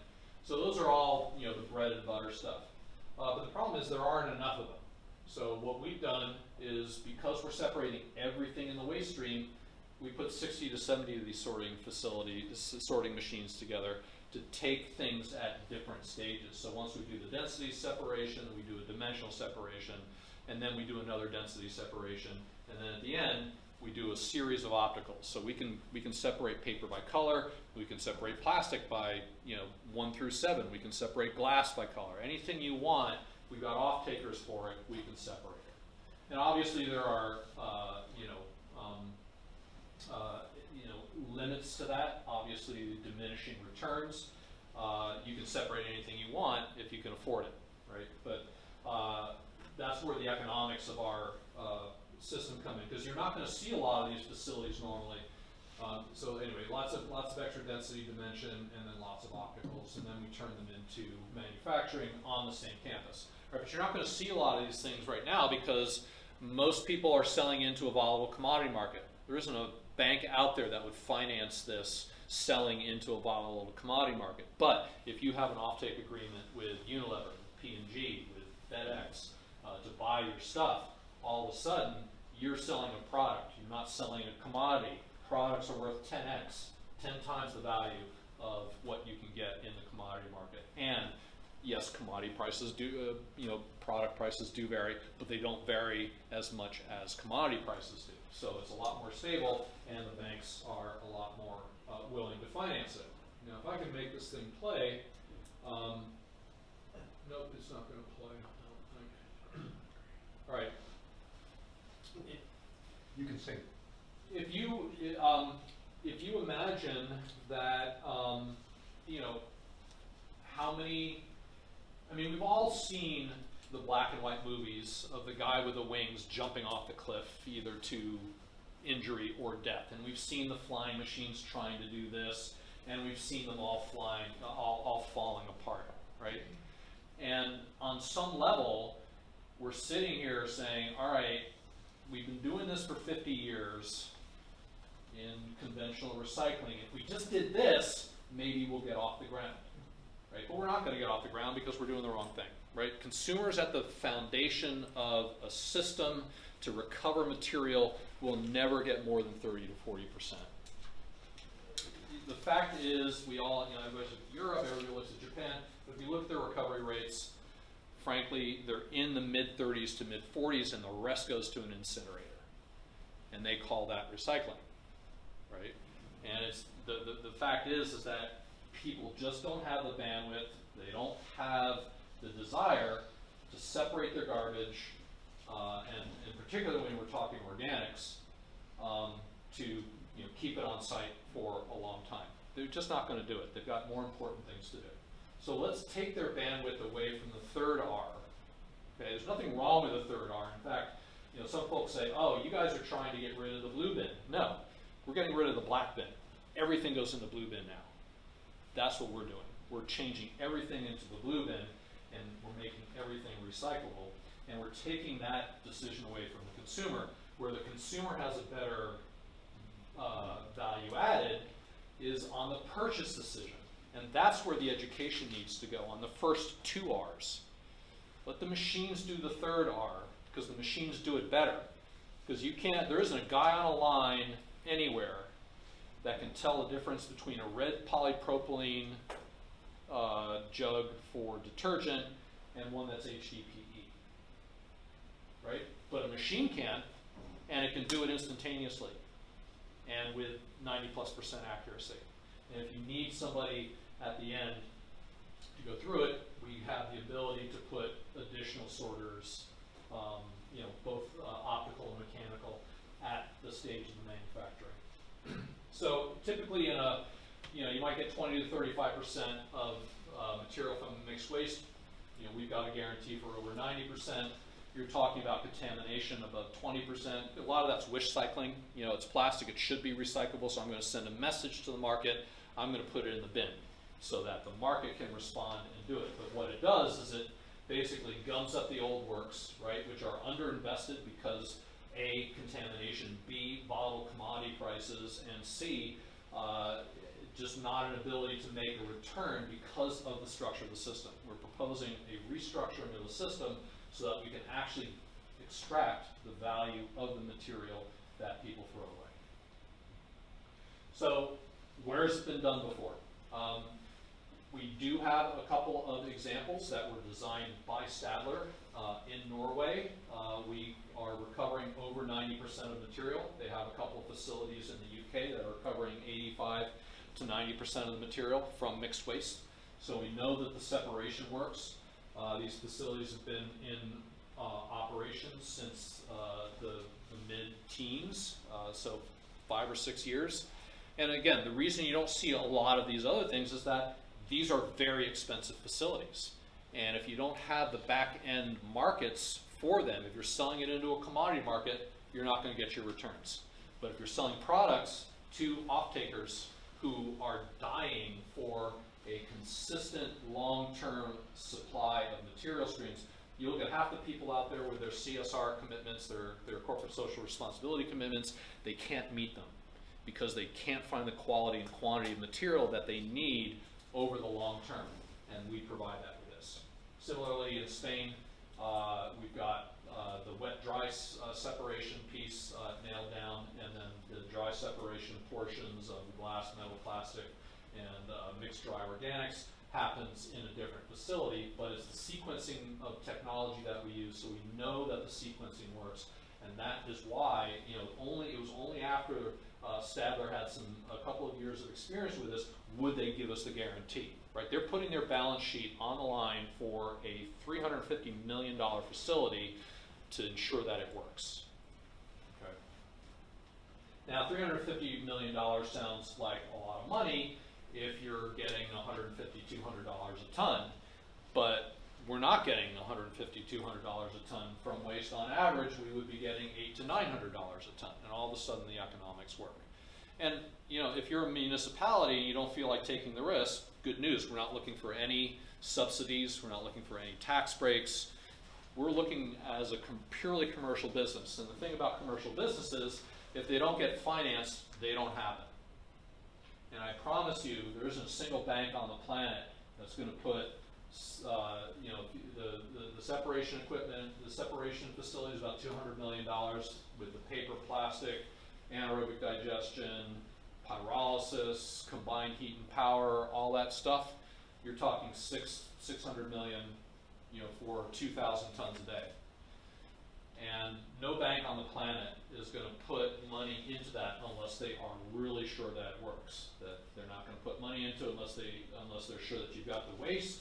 They're not going to be sure. They're not going to give you the money unless they know that the technology works, and they're not going to give you money unless they know you can get rid of those products, right? So all of the risk, in fact, is on us and the banks, right? The worst that'll happen for the municipality is you've got a piece of land that's no longer used for that. But again, because we're using proven equipment, right, we know what the physics is. We know that when a certain mix of material comes into, you know, a Stadler trommel or, you know, a Thor turbo separator, we know what comes out, right? Because these things have been in the field for decades. And what we're doing is we're taking these known things, we're stacking them in such a way so that we know that when we get mixed waste coming in, we get separated waste coming out. And then the separated material goes into standard high value added products.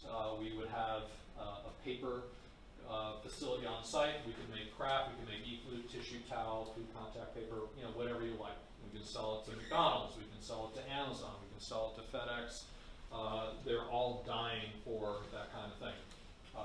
You know, the plastic pelletizing technology from Cronus or Amet or any of the other big guys, again, in the field for decades. We're giving them materials that meets their specifications, they're washing it, they're grinding it, they're turning it into new products, and we're selling the pellets, which are worth about 20 times what a mixed waste bale of 3 through 7 might be. Okay, then taking glass, turning it into lightweight construction aggregate.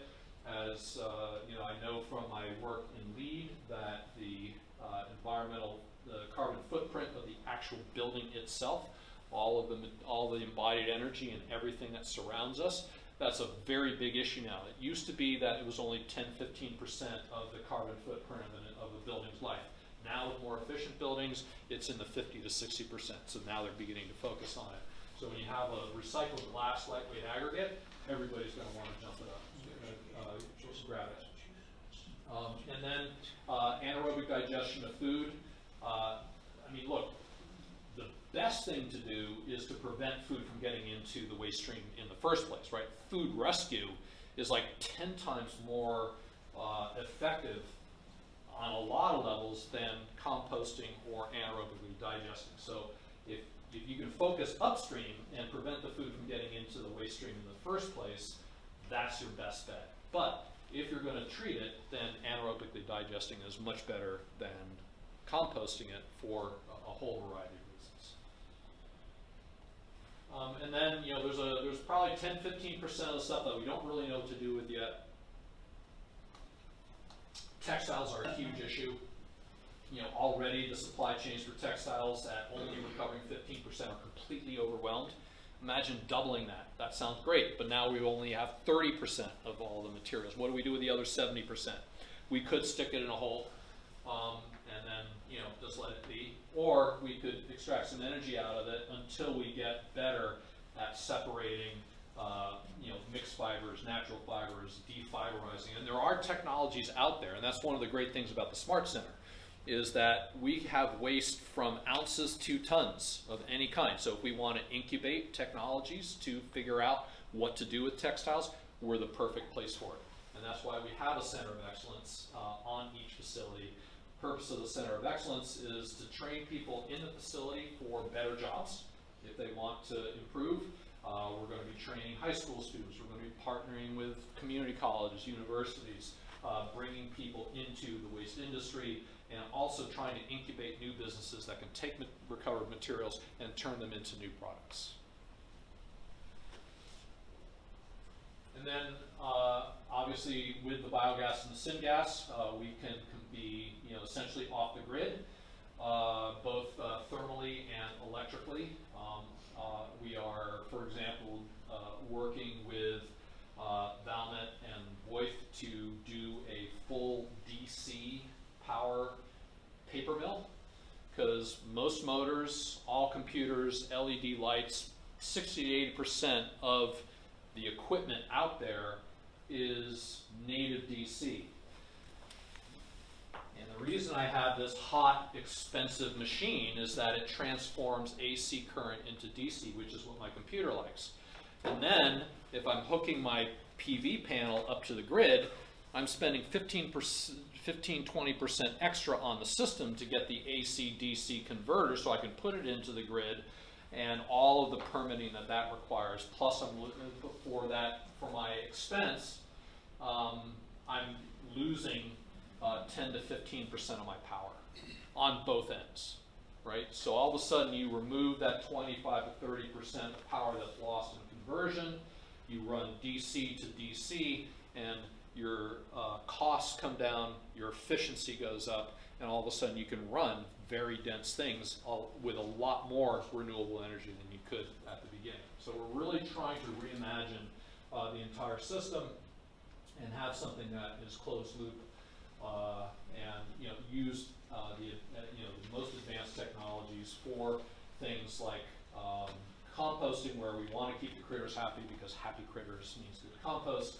And, you know, we're shooting for STA certification for that and other things. So, you know, again, just taking a microcosm, if we're taking a MRF and we're sending a bale to the market, if we're lucky, we'll get, you know, now, you know, prices, you know, from a year ago, you know, they're at least double. And, you know, it used to be $150, $200 a ton. Now, for 1 and 2, we can get $450 a ton or more. But still, better ways to have a pelletizing plant, use proven equipment, and now we've got pellets of 7 types of plastic, for which we can get $900 a ton. Right? So we're instead of taking 15% of the waste stream and getting $450, we're taking 100% of the plastic and getting $900. That's what makes the economics for the very, very expensive separation equipment work. And the banks have to be convinced of this. And, you know, fortunately, we've been working with Morgan Stanley, a couple other very big banks. They're familiar with the technology. They know that we have the off-take agreements in place, and all we need is the waste. And same thing with paper. You know, we're getting $100 to $200 a ton for mixed paper, or a little bit more for OCC. But when we're doing craft rolls, we can get $800 a ton. If I'm doing tissue, I can get $4,000 to $5,000 a ton.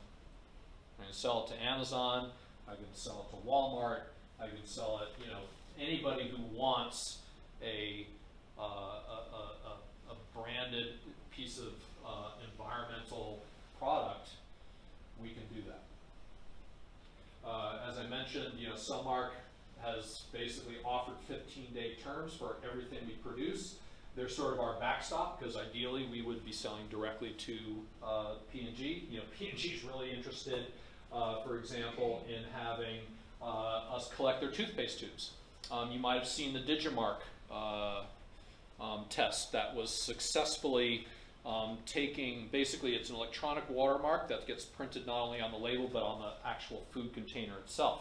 and then you get artificial intelligence and the optical readers, and all of a sudden you can separate food grade plastic from non-food grade plastic at the MRF. And that's part of what we're trying to do, is have that cradle to cradle supply chain tracking of materials as they go through. And companies will pay a lot for being able to say, we recovered X% of our material, and now we can track it. So depending upon whether or not there is a paper mill attached to it, you're talking 650 to 800 million to process 2,000 tons a day. The Smart Center directly will employ 600 to 700 people, again, depending upon the mix of back-end technologies. And then when you deal with the economic multipliers of that, you're talking around 2,000 jobs in the waste shed. We are sufficiently profitable that the banks are very, very interested in us, and what they want to see are waste supply agreements. We will guarantee that our processing fee will be at least 20% lower than anything that you are being shown. So the municipalities are going to love us, the independent haulers are going to love us, the majors are going to hate us. We've been to them a bunch of times, and it's just like Kodak with a digital camera. They basically told those guys to take a leap, and now we know where Kodak is. Having said that, we've tried to go to the majors several times because, look, if we believe the words existential crisis, which I personally do and have for quite some time, we need to do things differently. Anybody who wants to work with us, we will work with them, because we need to change the structure of this industry, and this is the option that we believe produces the best. And look, if a new technology comes along, a better way to do it, whatever we're doing is going to be moved aside for the better technology, because we're about producing the highest and best value economically and environmentally of material that gets discarded. And you know what? If we're more successful at getting the first 2 R's done, that's great. We have the potential to put over 700 of these smart centers in America.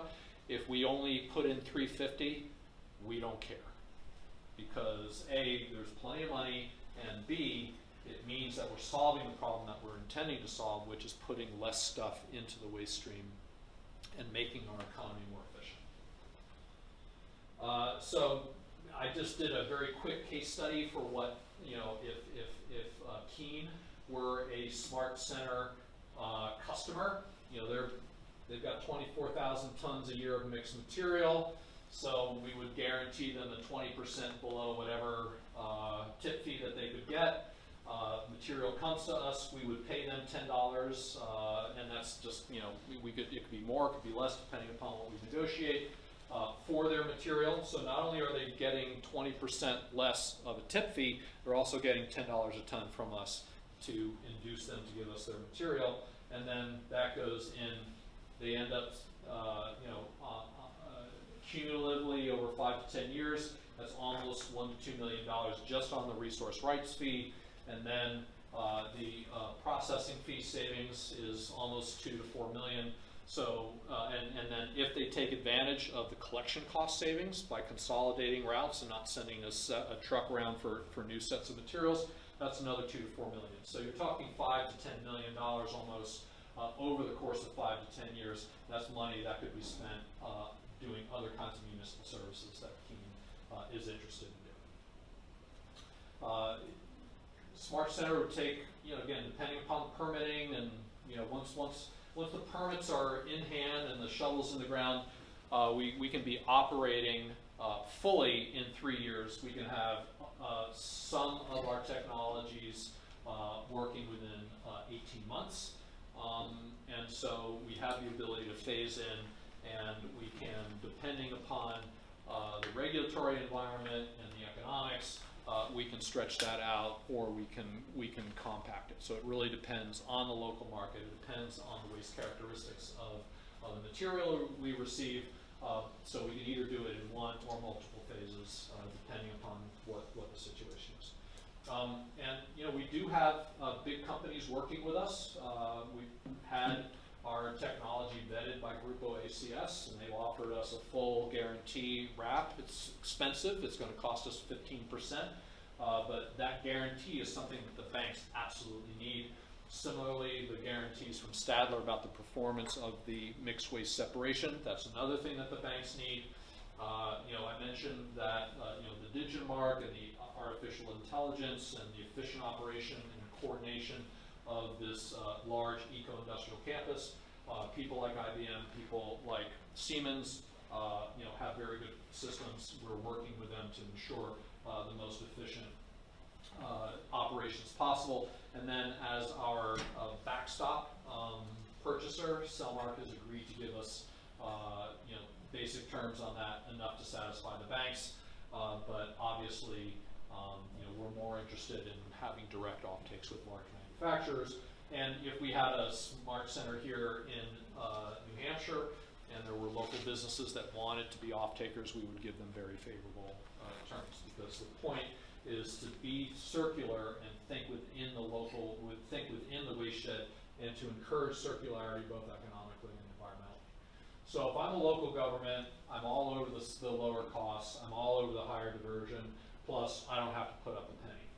If I'm a hauler, I'm facing lower tip fees. Theoretically, I could have lower operating costs.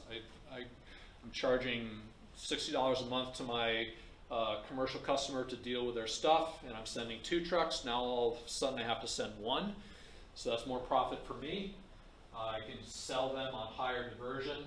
And right now we're looking, if we're hauling it up to Dalton, 100, 150 miles on average for most of the waste in the state. That's a long round trip haul.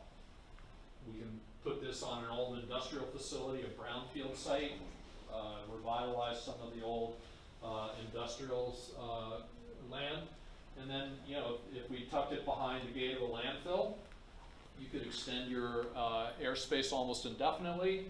They would have the ability to control the gate. We would charge them a tip fee. It would basically be less than their operating costs. They would have the ability to have significantly higher returns, and they wouldn't have to put any money in because we're basically getting it privately financed. So we believe that there's a lot for people to like. We just have to believe that something that appears to be too good to be true might actually happen, right? But half of us are holding things that are too good to be true in our hands, right? The cell phone. If you talked to me 30 years ago about the cell phone, I was like, no way. I mean, I remember reading articles. Oh, one number and you can get called anywhere on the planet. I'm like, yeah, right. Right. That was my first reaction back in the 80s when I heard that, right? And things like the telephone or airplanes, even cars, television, computers have all been characterized as unnecessary, too good to be true, physically impossible, and yet we are surrounded by them every day. So I urge you, not to have a knee-jerk, this is great, let's do it, and not to have a knee-jerk, ain't gonna never work. Come with us to Europe and see how these things work. You visited, paper plants and all that stuff is, well known, right? But you can visit it here if you want. But some of the technologies that may not be, and some of the configurations that may not be familiar, they're there. Stadler's very happy to bring people around, and we want to be able to prove to people that it does work. So happy to go over any questions, comments, thoughts, but we think that there's a great deal of potential in New England because of the tipping fees, because of the decreasing options, and because of the very strong environmental sensibilities that are rooted in the bedrock of these beautiful places where I've lived for a while. And we're trying to create a legacy for our children and grandchildren. We want to leave something better behind, and sometimes that means breaking with the past and charting a new course for the future. So I appreciate your time and your listening, and happy to answer any questions. How much land do you need? Excellent question. So we could do, again, it depends on whether it's a paper hub or not, but you're looking 45 to 60 acres for 2,000 tons a day. And then there are economies of scale. So if we were to do 4,000 tons a day, we could do that on probably less than 100 acres. I like that you mentioned brownfields. It sounds like you're looking at siting closer to source generation. Have you, obviously you mentioned centers of excellence in New York State, so are there any places, locales in New York State where you're looking at instituting this? Well, certainly we're looking at a number of places in New York. The projects that are farthest along are in Maryland, Illinois, and Louisiana. And so, we've got land there, we've got partners, we've got some offtake agreements, and we're basically negotiating waste supply agreements right now. And so, we expect that, once, obviously the permitting is the wild card right now, but because we're looking at closed loop and we don't, we're using off-the-shelf machinery, like our CHP is like one of the major emitters, but that's using packaged equipment, which already is permitted in California and other very stringent places. So we don't think that there's going to be, they're going to have to do their diligence in the review, but we don't think it's going to take like 5 years. We expect that it'll be relatively quick. Look, if there are brownfield sites in New Hampshire of the size that I'm talking about, we would be delighted to look at them. It is possible to hub and spoke it a little bit. We would probably, the minimum we'd want to do would be maybe 20 acres where we put the separation equipment and a couple, maybe some of the organics processing, because schlepping organics around is not it's heavy and expensive. But if there were if we needed to locate our plastic pelletizing facility 5 miles away, we could make that work economically as well. So it really, we are, the principle is to separate the material, have the post-separation processing either co-located or as close as possible, but the point is to try and be as compact as possible, because these are industrial facilities, right? So you've got neighbor issues, everything is best available control, I'm not going to say no emissions, but most of our water is treated. We're not envisioning any water discharges, for example, but we do have a CHP plant, and we will be capturing, if we can find enough C&D waste, we'll be taking that CO2, stripping the calcium and carbon from concrete, and then using it to coat and aggregate it to create a carbon negative aggregate for cement. It's called Blue Planet. We've got a commercial project out in California. Very exciting about that. So we're trying to be as carbon neutral, negative, and as zero emission as possible. 2 questions. What kind of transportation infrastructure would you need, and would this facility also take C&D? Okay, so on the first thing, I love rail, so I'd want to be near a rail line if I could. But we'll take. We probably wouldn't take pickups, but rear loaders, transfer trailers.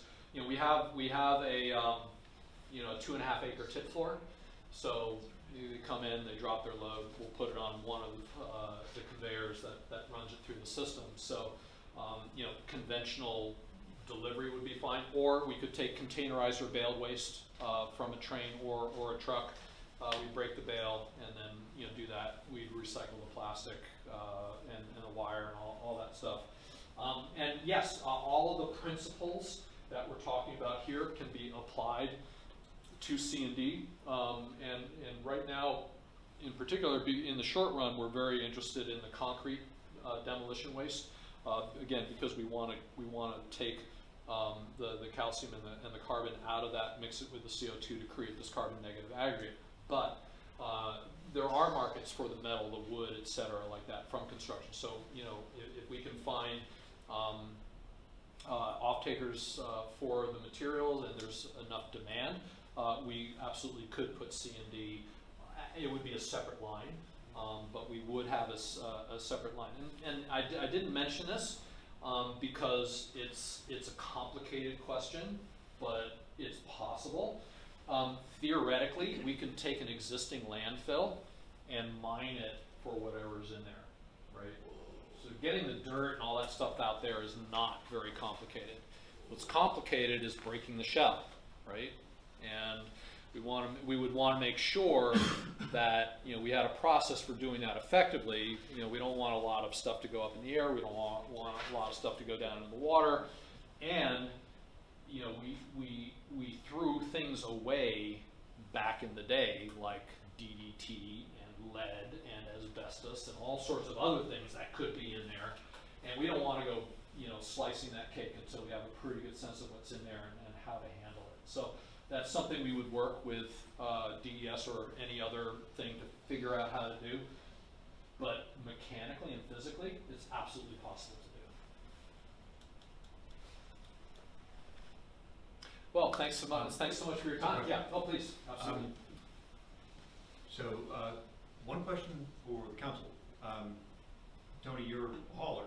So we talked about the negatives for a hauler. Are there any positives that you see? I mean, it seems like a major issue here. What negatives? Yeah. You talked about the haulers not being thrilled about this kind of burden. No, the haulers love it. The independent haulers love it. The majors, not so much, because they've got the monopoly. They've got the monopoly supply chain. Okay. But the independents, I mean, again, if the majors were not Kodak, they would be all over this. Okay. Right? Because they make more money. They'd be making money hand over fist. So the benefit to them would be if they hose one of these. If they wanted to locate one at their landfill and they wanted to work with us with it, we'd absolutely do it. Because that would be the fastest way to scale. I mean, again, the words existential crisis actually mean something to me. I want to get this thing out there. I want to have one in every backyard. And the junk is already there, so. Well, and like I said, once we figure out how to crack that egg, you know, there's millions of tons of recoverable material that, again, can be put back to beneficial use, because a lot of it ends up getting mummified. And those fibers and those molecules still have a lot of productive use in them. And again, we just need to make sure that, you know, we're not creating problems by digging into, you know, a barrel of DDT, and, you know, how do we prevent that? Are there ways of figuring, you know, how can we make sure that we're not, you know, sticking our hand into a wasp nest before we go into that pile blind? And Is there any opportunity to uncover the landfills that are already capped? Well, that's exactly what I'm trying. That's exactly what I'm explaining. Is that you know, again, I call it an egg because it's got a shell around it that's protecting what's in from getting out. And when you break that, you know, most of the material in there is fine, but again, you know, there are going to be, you know, gases and stuff like that that you need to figure out how to control. You don't want to break the lining underneath, so that stuff. I mean, we already have enough problems with leachate, you know, as it is. So I don't want to just sort of say, oh yeah, we can do that, and just let it drop. It's something that, you know, we have to think about very carefully. But yeah, we could restore every single landfill out there and completely redevelop it once we have the, you know, process figured out. So I would just posit that the idea of landfill mining is certainly aspirational, but certainly not on the front burner of the business plan. I would say that what we're trying, what Upland Road is trying to accomplish is dealing with what we're dealing with right now, which is our daily recycling and transfer operations, or landfill operations as they are. I just want to state for the record, I have zero financial interest in this venture here. I was going to say the same. And you're adopted. Yes. And I am adopted, yes. My interest in this is from being with the City of Keene, first as the solid waste coordinator, now as the Assistant Director of Public Works, which oversees solid waste as part of my portfolio, and generating 20 to 30,000 tons, first going into our landfill, now going through our transfer station, recycling 6,000 to 7,000 tons per year through our materials recovery facility. You know, frankly, that's a pretty poor ratio there. You know, when I'm sending, you know, 75+% of the material that comes to our facility to a landfill, 125 miles away from the City of Keene. That to me is not a successful career. You know, I would like to flip that on its ear and say that, you know, we're recycling 75+%, and having those materials recovered because there's a value to those materials, and that is my interest. I agree with my brother that there is an existential crisis that we're facing. The carbon emissions from the waste industry are legion, and they need to be better dealt with, and using these materials that, you know, that have value in them still, to me represents a better option for the future. And so this is why I'm excited about this option, because as the overseer of the solid waste program in the city of Keene, I would much rather report to our citizens that we are sending 90% of our waste into a facility that transforms that waste into products that can be used by consumers again and again. That is my motivation, number one, for bringing Rob through here today to educate everybody about this. But it's also my hope that we can understand that the crux of the problem here is attempting to do something that is very difficult in New Hampshire, which is to herd some cats, to agree that all that's necessary here, the only thing that's necessary to make one of these things work, is to agree to give them the waste. That's it. No capital. I don't have to go to city council and say, oh, I need a couple $1 million to do this, and no, there's a giant risk associated with it. No. I've got performance guarantees from the company that say it will work. And, you know, that's a pretty good guarantee, because very few things in this world are guaranteed. So for me, you know, I'm having trouble understanding how it is that we continually wring our hands. Oh, what are we going to do about solid waste in New Hampshire? Well, we're going to continue to use the systems that have worked well for us for a long time. But isn't it time now to look at a potentially different model? And I'm excited about that, and I hope that you can get excited about it as well. So I have a tactical question. How do we actually accomplish something like this here? Do we have to go and get every single, you know, town and municipality to be willing? Is there one that you can go after that can bootstrap it? I mean, how do you bootstrap this kind of thing? Yeah. From a practical standpoint. You know, in Maryland, we've got a couple of different ways that we're doing it. In Western Maryland, we're working with private haulers, and they're giving us, you know, independent agreements. There are a couple of major haulers that sort of have taken the lead, and then a lot of the smaller ones have followed suit. But we're also working with a couple of counties that have incinerators that want to close, and you know, their citizens are demanding better performance. And you know, sort of, you know, tried and true now is tired and through. It's just not working anymore. And so we need to do something different. Right, but what do we do? And so, talking with large municipalities, talking with independent waste haulers, finding a piece of land. Maybe there's a landfill. I understand Nashville's got a little bit of extra room. They run their landfill. They've got, you know, budget issues. This would be a great source of revenue for them. You know, we pay taxes, we employ people, we lower costs. Any municipality that wants to do that is, you know, we want to be efficient, right? So we don't want to stick it up in the, you know, little finger of New Hampshire, because that's, you know, 250, 300-mile round trip, and that it wouldn't kill the economics for us, but it just doesn't seem to make a lot of sense. And where are you going to get the people that work there, right? We need 600, you know, people with some decent skills, right? So that argues that we would want it near some of the bigger population centers. So that would be the thing that we would do, is we would begin talking with waste directors, we would talk to, you know, independent haulers, and once we get one, it's sort of like the old trick that people used to do for parties. They would sort of say, oh, I hear such and such famous person is going. Oh, well, if they're going, maybe I'll go. And then that you start that snowball. And that's basically, we'd have to bootstrap it, you know, pretty much everywhere that we're going. You know, in a couple places we find some unicorns that have enough waste to that you know, are handling enough waste to deal, you know, with them with one party, and that's the situation we have in Illinois, which is very exciting. But yeah, that's basically, you know, we would have to, you know, wear some shoe leather down, but we're happy to do that. That's why I'm up here. And if we did that with, you know, something in the southern part of the state, New Hampshire or Portsmouth or, you know, Rochester, then we could also get the Massachusetts waste, which you'd welcome as well, right? Absolutely. You know, I originally had 3 million tons in there for the potential waste shed that we would handle, thinking that, you know, southern Maine and northern New Hampshire might, and maybe, you know, eastern Vermont might be part of that. But I carved it back just to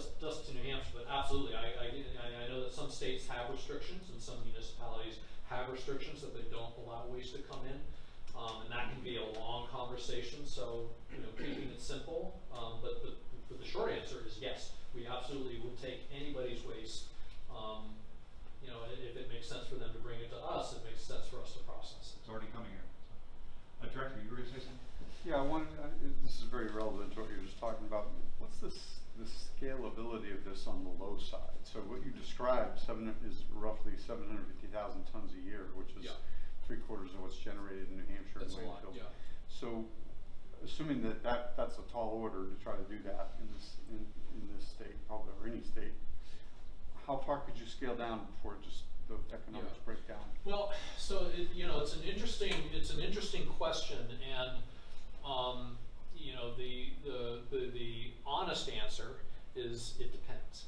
And what it depends on is, you know, the lines basically are in 500 ton increments, right? So theoretically, we could build a one-line system that did 500 tons.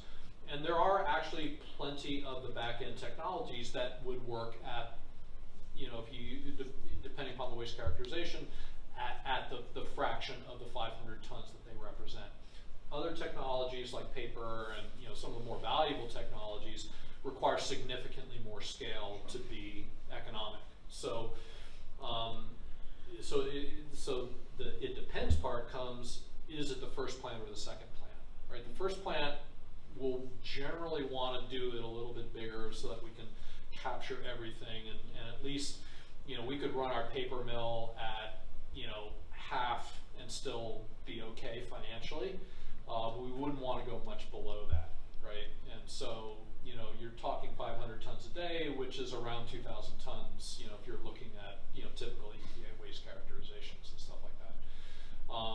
You know, but that doesn't mean that, you know, if we could secure paper tonnage from, you know, a waste shed around that, you know, we could just focus on that, and that would allow us to do that. So anyway, that's you know, once you get in, you know, once you get into the 1,000, 1,500 tons, then most of it makes sense.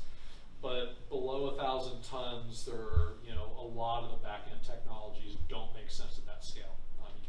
You can't make it pencil out. What are your projected start dates for these projects that you have cooking in the other states? Yeah. So we'll probably be in the ground on one or more of them Q1, maybe Q2 next year. Like I said, we're, you know, the funders are calling us now, which is always a good sign. In fact, I've got a call in 20 minutes. Yeah, so you know, I think people are beginning to realize that you know, this might be worth a chance. And look, if the majors didn't think this worked, what is the best way to get rid of us? Help us build one. Have it fail, the most catastrophic failure in history.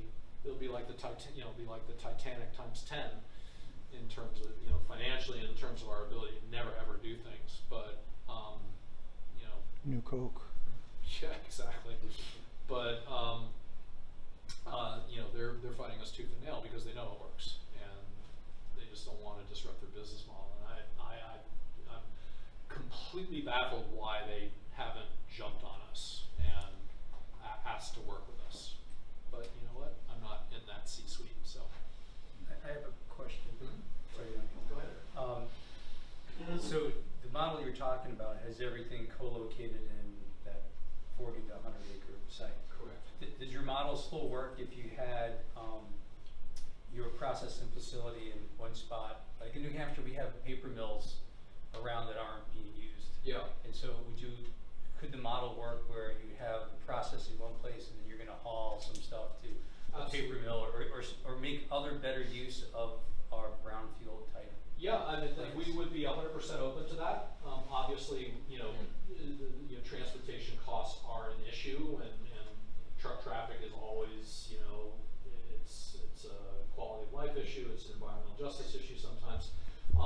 but, you know, if, you know, depending upon the back-end use and the facility that's available, we could absolutely look at a hub and spoke type of model for that, Yeah, and still just make it work. concerned about, you know, finding in New Hampshire that size place in a place that makes sense for, Sure. like you said, environmental justice, for, you know, disturbance of new ground, Yeah. for the population, you know, all that. Where we've had Yeah. some other population densities focused on some industries in the past Right. that don't no longer Yeah, exist. yeah, so the short answer is absolutely, we would look at it and, you know, the logistics, if we could make the logistics and the economics work, which, again, there's enough room in the economics that they probably would work. And then logistically, you know, when we were doing early modeling on this, we figured, you know, anything within a 5 to 10 mile radius we could make work. You know, obviously it's way more efficient to co-locate, but if there are if it was a choice between doing it and not doing it, we'd obviously do it, you know, the way you suggest. Yes. Do you envision, to get to that magical 2,000 tons per day, do you envision input from sources other than municipalities? Well, I mean, obviously, industries produce a lot of waste that is theoretically municipal, even though it comes out of an industrial facility. So, you know, we would be completely open to that. You know, we're looking at ag waste in Illinois, and we're looking at processing sugarcane and other kinds of waste in Louisiana. So, you know, a lot of the technologies can be applied to different waste classes. But you know, the core of it is the municipal waste stream. But anything that's characterizable as municipal waste, whether it comes from an industry, a business, a home, farm, we don't care. So one of the things that, addressing sort of Director Wimsatt's question in a way, you know, it would certainly be my preference to locate something like this in New Hampshire, just because I would want the bragging rights for it. You know, and recognizing that New Hampshire, you know, doesn't generate, you know, as much waste as, say, you know, the Boston area waste shed. So realistically, in my mind, because I recognize that Keane's contribution to this will be minuscule at best at full capacity, and really all we would be is a small spoke in a much larger wheel. And realistically, the question is okay, well, I'm going to end up having to consolidate this material through a transfer operation and send it to this facility, and that's how we're going to be processing waste in Keene, you know, in the future. So I think that realistically, given the waste sheds and the population centers, the facility would have to be located in either southern New Hampshire to take advantage of the northern Massachusetts waste and the greater Boston area waste, and or in, you know, north central Massachusetts to be able to take advantage of the same exact issues there. You know, I just think that's the reality of it. I mean, you know, but I would love to have this in New Hampshire because I believe it's an economic driver. It's an economic driver in an industry that I would like to see expanded, which is the environmental industry in New Hampshire. And so those would be potentially good things. But I mean, you know, I don't pretend to have a site in mind specifically for this. I don't know what's available specifically for that. That's really their job. I'm hoping from the City of Keene's perspective that I can turn my materials recovery facility that now recovers 25% of the waste stream and have it all put into one truck and sent to this facility, and then I can tell the citizens of Keene, yep, we're doing 90% recycling for less cost than we do now. Good. We need to talk in Massachusetts. So I can just interject, I have to go too, so. Yes. But, Okay. And one, you have something critical thing? what's that? I may have had his hand up and. Oh, did I jump in front of you, Fire? Please, no, go ahead. Yeah, sure. You jump in. I had an administrative question, go ahead, please. Okay. So in regards to this is my wheelhouse here. Yes. And, you know, Duncan, you hit the nail on the head, Southern New Hampshire. I've been trying to cite a place for over 16 years now. And, you know, the way the rules are 149M is public benefit, is a huge part of citing anything. And you're still, no matter how you slice and dice it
theoretically possible, to do that.